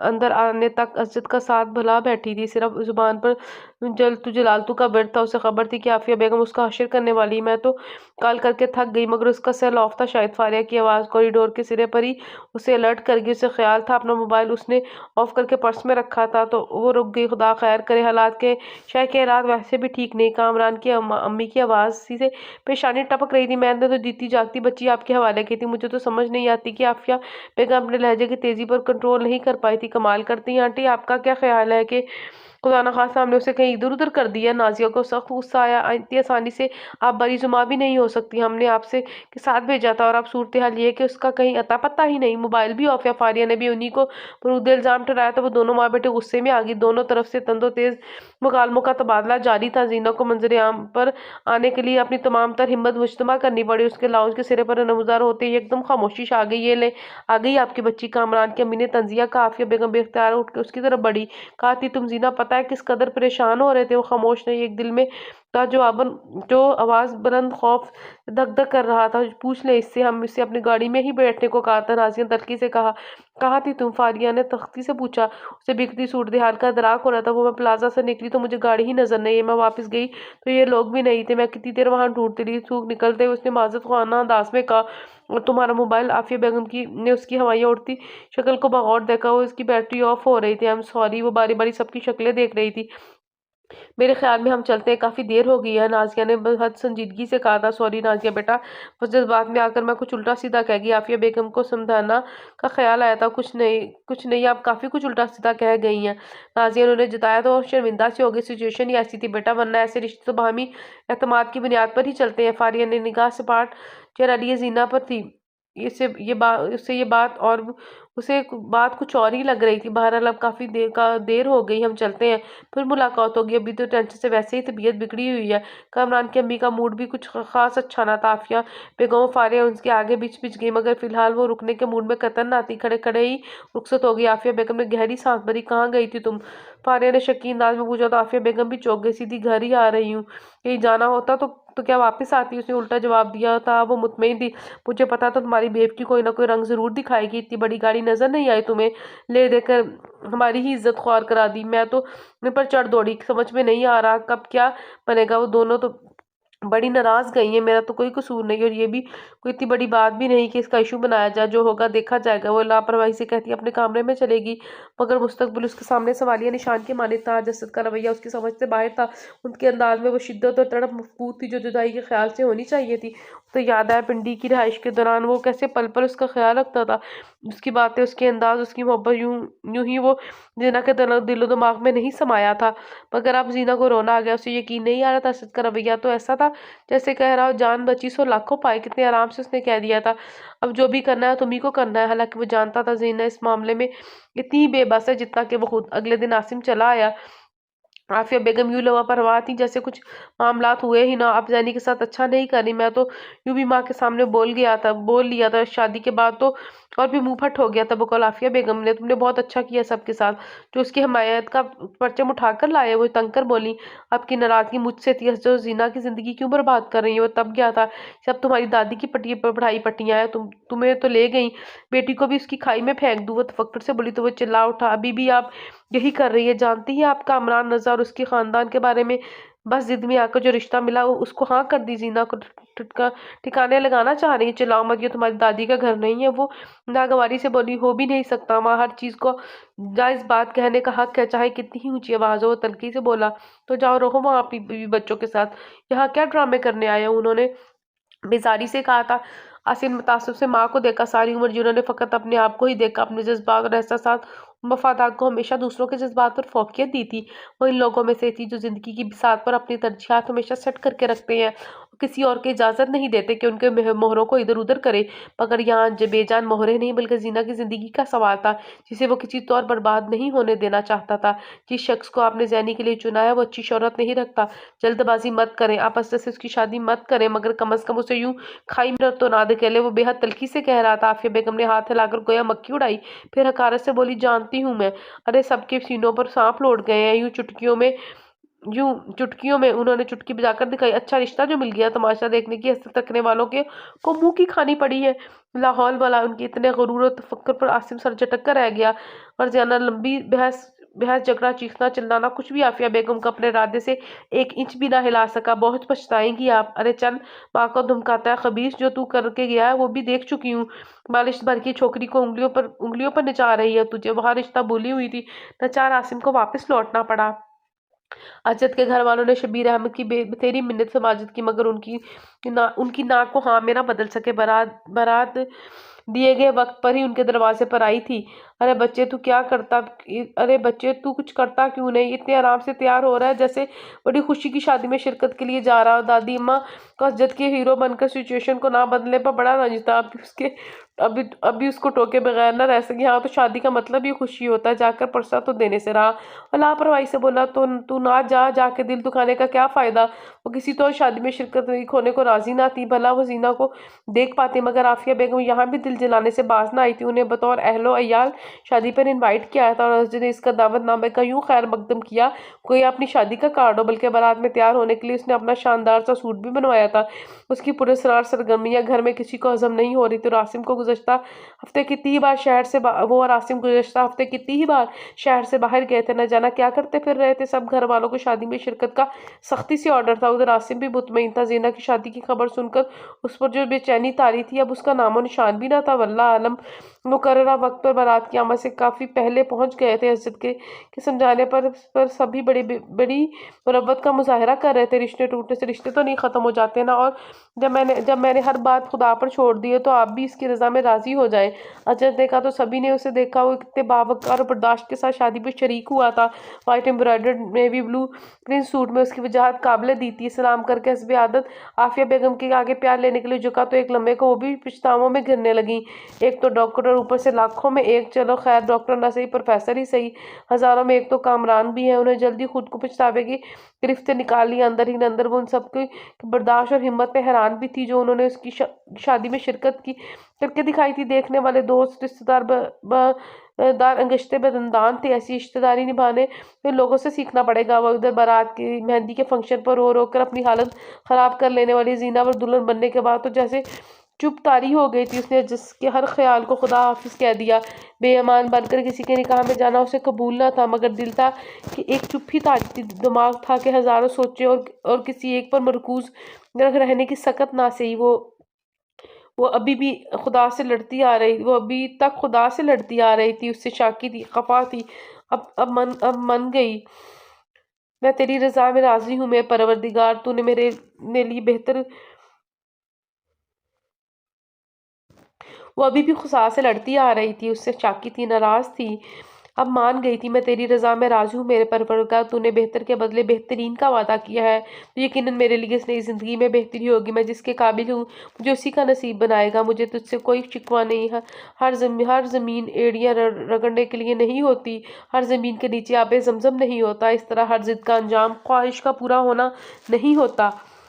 ये मैंने जान लिया है। वो फिर बारात आ गई। 15-20 लोगों पर मुश्तमिल मुख्तसर सी बारात का शायान शान तरीके से इस्तकबाल किया गया। अशरफ ने निगाहों ही निगाहों में आसिम से इस्तफसार किया। वो फ़ौरन मोबाइल से उसका नंबर मिलाने लगा और फिर कुछ ही देर बातचीत करने के बाद उसे अंगूठा दिखाकर सब सेट का इशारा किया तो मुतमईन सा अपनी परेशान फैमिली के साथ जा बैठा। निम्रा और अहमद को सोगवार से बैठे थे, बल्कि निम्रा तो वक्फे वक्फे से अपनी आंखों की नमी खुश कर रही थी। उसकी हिम्मत ना हुई थी कि जाके जीनिया को दुल्हन बना ही देख लेती। हम उसके लिए कुछ भी नहीं कर पाए। वो आजर्दा सी थी। फिर निकाह से कुछ वक्त पहले वो वाकया रूनुमा हुआ जो सिर्फ टीवी न्यूज़ में ही देखने को मिलता है। दुल्हा यानी कामरान रजा की दूसरी बीवी अपने भाइयों भाभी और माँ के साथ वहाँ आन पहुंची थी। साथ में उसके 2 बच्चे। कामरान की माँ बहन के रंग तो बदले ही, खुद दुल्हा मियाँ की शक्ल देखने वाली थी तो इनकार गाली गलौज कर दिया। सबको खूब ही ड्रामा देखने को मिला। इसके बाद सब औरतों ने मिलकर दूल्हे की जो की टुकाई की वो मुद्दतों याद रहने वाली थी। इसी शादी की ख्वाहिश में आने वाला दूल्हा अपनी दूसरी बीवी और उसके घर वालों से मार खाकर उनके आगे लग के मेरी चाह से चला गया था। आफिया बेगम शशतर थी तो शमीर अहमद पर भी बिजली गिरी थी। उनकी इज्जत मिट्टी में मिल गई थी। आफिया बेगम का सारा गुरूर और तंतना खुरान ने एक ही पल में मिट्टी में मिला दिया तो उनकी भी साथ उलट गई थी। उनकी शहमात देने वाली जात बहुत ताकतवर थी। आफिया पारिया जट पड़ती रंगत लिए गिरती पटी ब्राइडल रूम में आई थी। वो दुल्हन बनी जीना को छोड़कर दूल्हा देखने गई थी, मगर अब वापस आके वहां के ठंडे ठंडे मुक्के और लातों की तफसील बताने की हिम्मत कहाँ से लाती। जीना ने आके आगे वही तो पड़ी थी। दूल्हा भाग गया। जैनी और जीना ने उसे यूं देखा जैसे बात समझी ना हो। कामरान शादीशुदा निकला, बल्कि ये तीसरी शादी थी। पहली को तलाक दे चुका है, दूसरी उसके घर वालों ने उसे मार पीट कर ले गए। जीना साकित बैठी थी। इस कदर जिल्लत बाहर की दुनिया में तो तमाशा हुआ था वो उसी के नाम का था। या खुदा कौन सा गुनाह मेरे रब, ऐसी कड़ी आजमाइश ने करब से आंखें मोद ली। कारिया उसे खुद से लिपटाकर रोने लगी। उसके साथ वाकई बहुत बुरा हुआ था। इस पूरे हॉल में जब ये तमाशा हुआ तो फकत 2 नफूस रहते थे जो पांव पसारे कुर्सियों पर विराजमान, सीने पर बाजू लपेटे बैठे तमाशा देख रहे थे। असजद और आसिम बाकी सब घर वालों पर अफ्ता खैज मामला की तहकीक के लिए भागे थे। और जब के शबीर अहमद का ऊंचा शिमला मिट्टी में रुल रहा था तो उन्हें सबसे पहले गले लगाने वाले और उनकी हिम्मत बढ़ाने वाले चचा जान थे। काफिया बेगम तो शर्म से मरने को थी, रोए चली जा रही थी। बेटी की बर्बादी का खूब एहसास हो रहा था। एक बारात हम भी लाए हैं शबीर अहमद, क्या बेटी को हमारे साथ रुखसत ना करोगे? दादी अम्मा को तो यूं भी अपनी इसी करने की आदत थी। बड़े फख्र और मान के साथ बेटे से कहा तो माँ से लिपट कर रो दिए।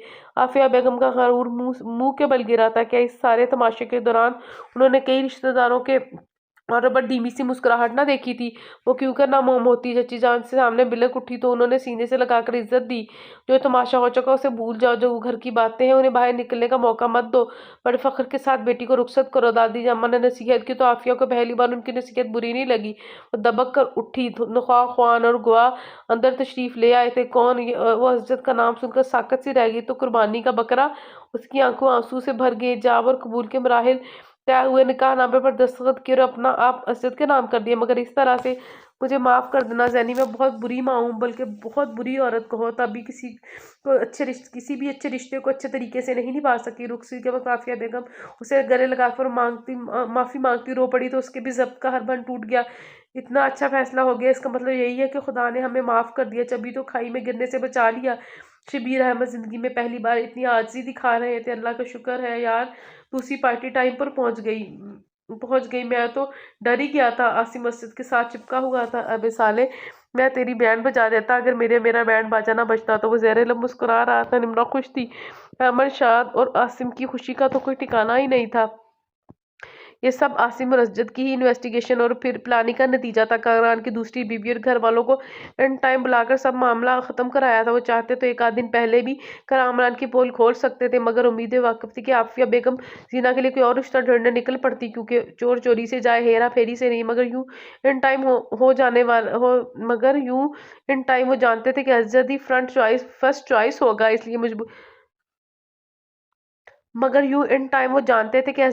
चॉइस होगा, इसलिए मजबूरन कामरान की बीवी को ऐन बारात वाले दिन का टाइम दिया था, जिसका क्लाइमैक्स बहुत खूब हुआ था। 3 घंटे के मुसलसल सफर के बाद वो लोग पिंडी पहुंचे तो रात के 3 बज रहे थे। नींद और थकावट से सबका बुरा हाल था, मगर खुशी हर तकलीफ पर हावी थी। आसिम और उसकी फैमिली वहीं रह गए थे, घर वालों के साथ या वलीमा में शिरकत करने के लिए आते। आराम और सुकून के साथ 2 दिन बाद ही मुनक्कद किया जाना था, तय पाया था। आफिया बेगम ने खुले दिल और खुले बाजुओं के साथ बहू और पोतों का इस्तकबाल किया था। अरशद कमरे में दाखिल हुआ, हैंड लॉक दबाकर पलटा तो ठिठक सा गया। वो बेड की बजाय कुर्सी पर विराजमान थी, उसे देखकर खड़ी हो गई। सुर्ख जरतार लहंगे में वो बेहद हसीन दुल्हन बनी थी, मगर सीने पर बाजू लपेटे खफा और नाराज। वो मुस्कुराया, मगर उधर वही तेवरी पे बल। अजद ने बाजू वाह कर दिया, मगर वो कोई फिल्मी हीरोइन नहीं थी जो भागकर उसके सीने से लग जाती और द एंड हो जाता। ये सब क्या ड्रामा है? वो तलखी से बोली तो गहरी सांस भरकर अजद ने बाजू नीचे की ओर चंद कदमों का फासला तय कर उसके सामने आ खड़ा हुआ। मुझे शक था तुम गोल्डन नाइट को यूं ही जाया कर दोगी मुनकर नकीर, मुझे सिर्फ सच जानना है। वो बज़िद्दी, सच्ची बताऊं, मुझे तुम्हारे होठों का ज़ख्म बहुत अच्छा लगता है। वो सरगोशी में कहता उसकी जानिब झुका तो राफखंदा वो फ़ौरन पीछे हटी थी। हसन उसकी चू चू भरी कलाई थाम ली। ये सब अल्लाह की मर्जी है ज़ैनी, तुम मेरे लिए और मैं तुम्हारे लिए था, फिर हम किसी और का नसीब कैसे बन सकते थे? वो बड़ी सहूलत से उसे बाजुओं के घेरे में लेते हुए नरमी से बोला, तुम्हारे तशक्कुर की ज़िना की आंखें भर आई। मैंने सोचा घर वालों ने आपको कुर्बानी का बकरा बना डाला। शाबाश, मैं स्पेशल सूट बनवा कर इस मौके के लिए पहन कर गया था। और तुम्हें मेरे मुतल्लक कभी कोई अच्छा ख्याल आया था जो अब आता? वो किराया, अगर वो शादीशुदा ना होता तो फिर क्या होता? वो उसकी बाहों के घेरे में भी परेशान थी। असजद ने उसे अपने सामने उसके होठों पर इंगिश्ते शहादत रखी। ये खुदा के फ़ैसले हैं ज़ैनी जान, वो जो चाहता है वैसे ही होता है। अगर तुम मेरे नसीब में ना होती तो मैं कोई भी हरबा आज़मा लेता, नाकाम रहता। Thank God. वो भीगी आंखों समेत हंस दी तो हजरत ने दिलचस्पी से इस धूप छाँव का मंजर देखा था। हाँ, थैंक गॉड। और अब तो उसे शरारत से कहते बाजू खोले तो वो शर्माई जाती हुई उसकी पनाहों में आ गई। वो खुदा की रज़ा में राज़ी हुई तो खुदा ने उसे अपनी रज़ा को उसकी रज़ा बना डाला। उसकी चाहतों के फूल राह के धूल बनने से बच गए थे। इसके साथ ही हमारा आज का नावल ख़त्म हुआ। मुझे उम्मीद है कि आपको आज का नावल बहुत अच्छा लगा होगा। अगर आपको नावल पसंद आया तो प्लीज़ इसको एक लाइक ज़रूर कीजिएगा और कमेंट सेक्शन में आकर नावल के बारे में अपनी राय का इज़हार ज़रूर कीजिएगा। जल्द ही मिलते हैं किसी बेहद अच्छे नावल के साथ, तब तक के लिए अल्लाह हाफ़िज़।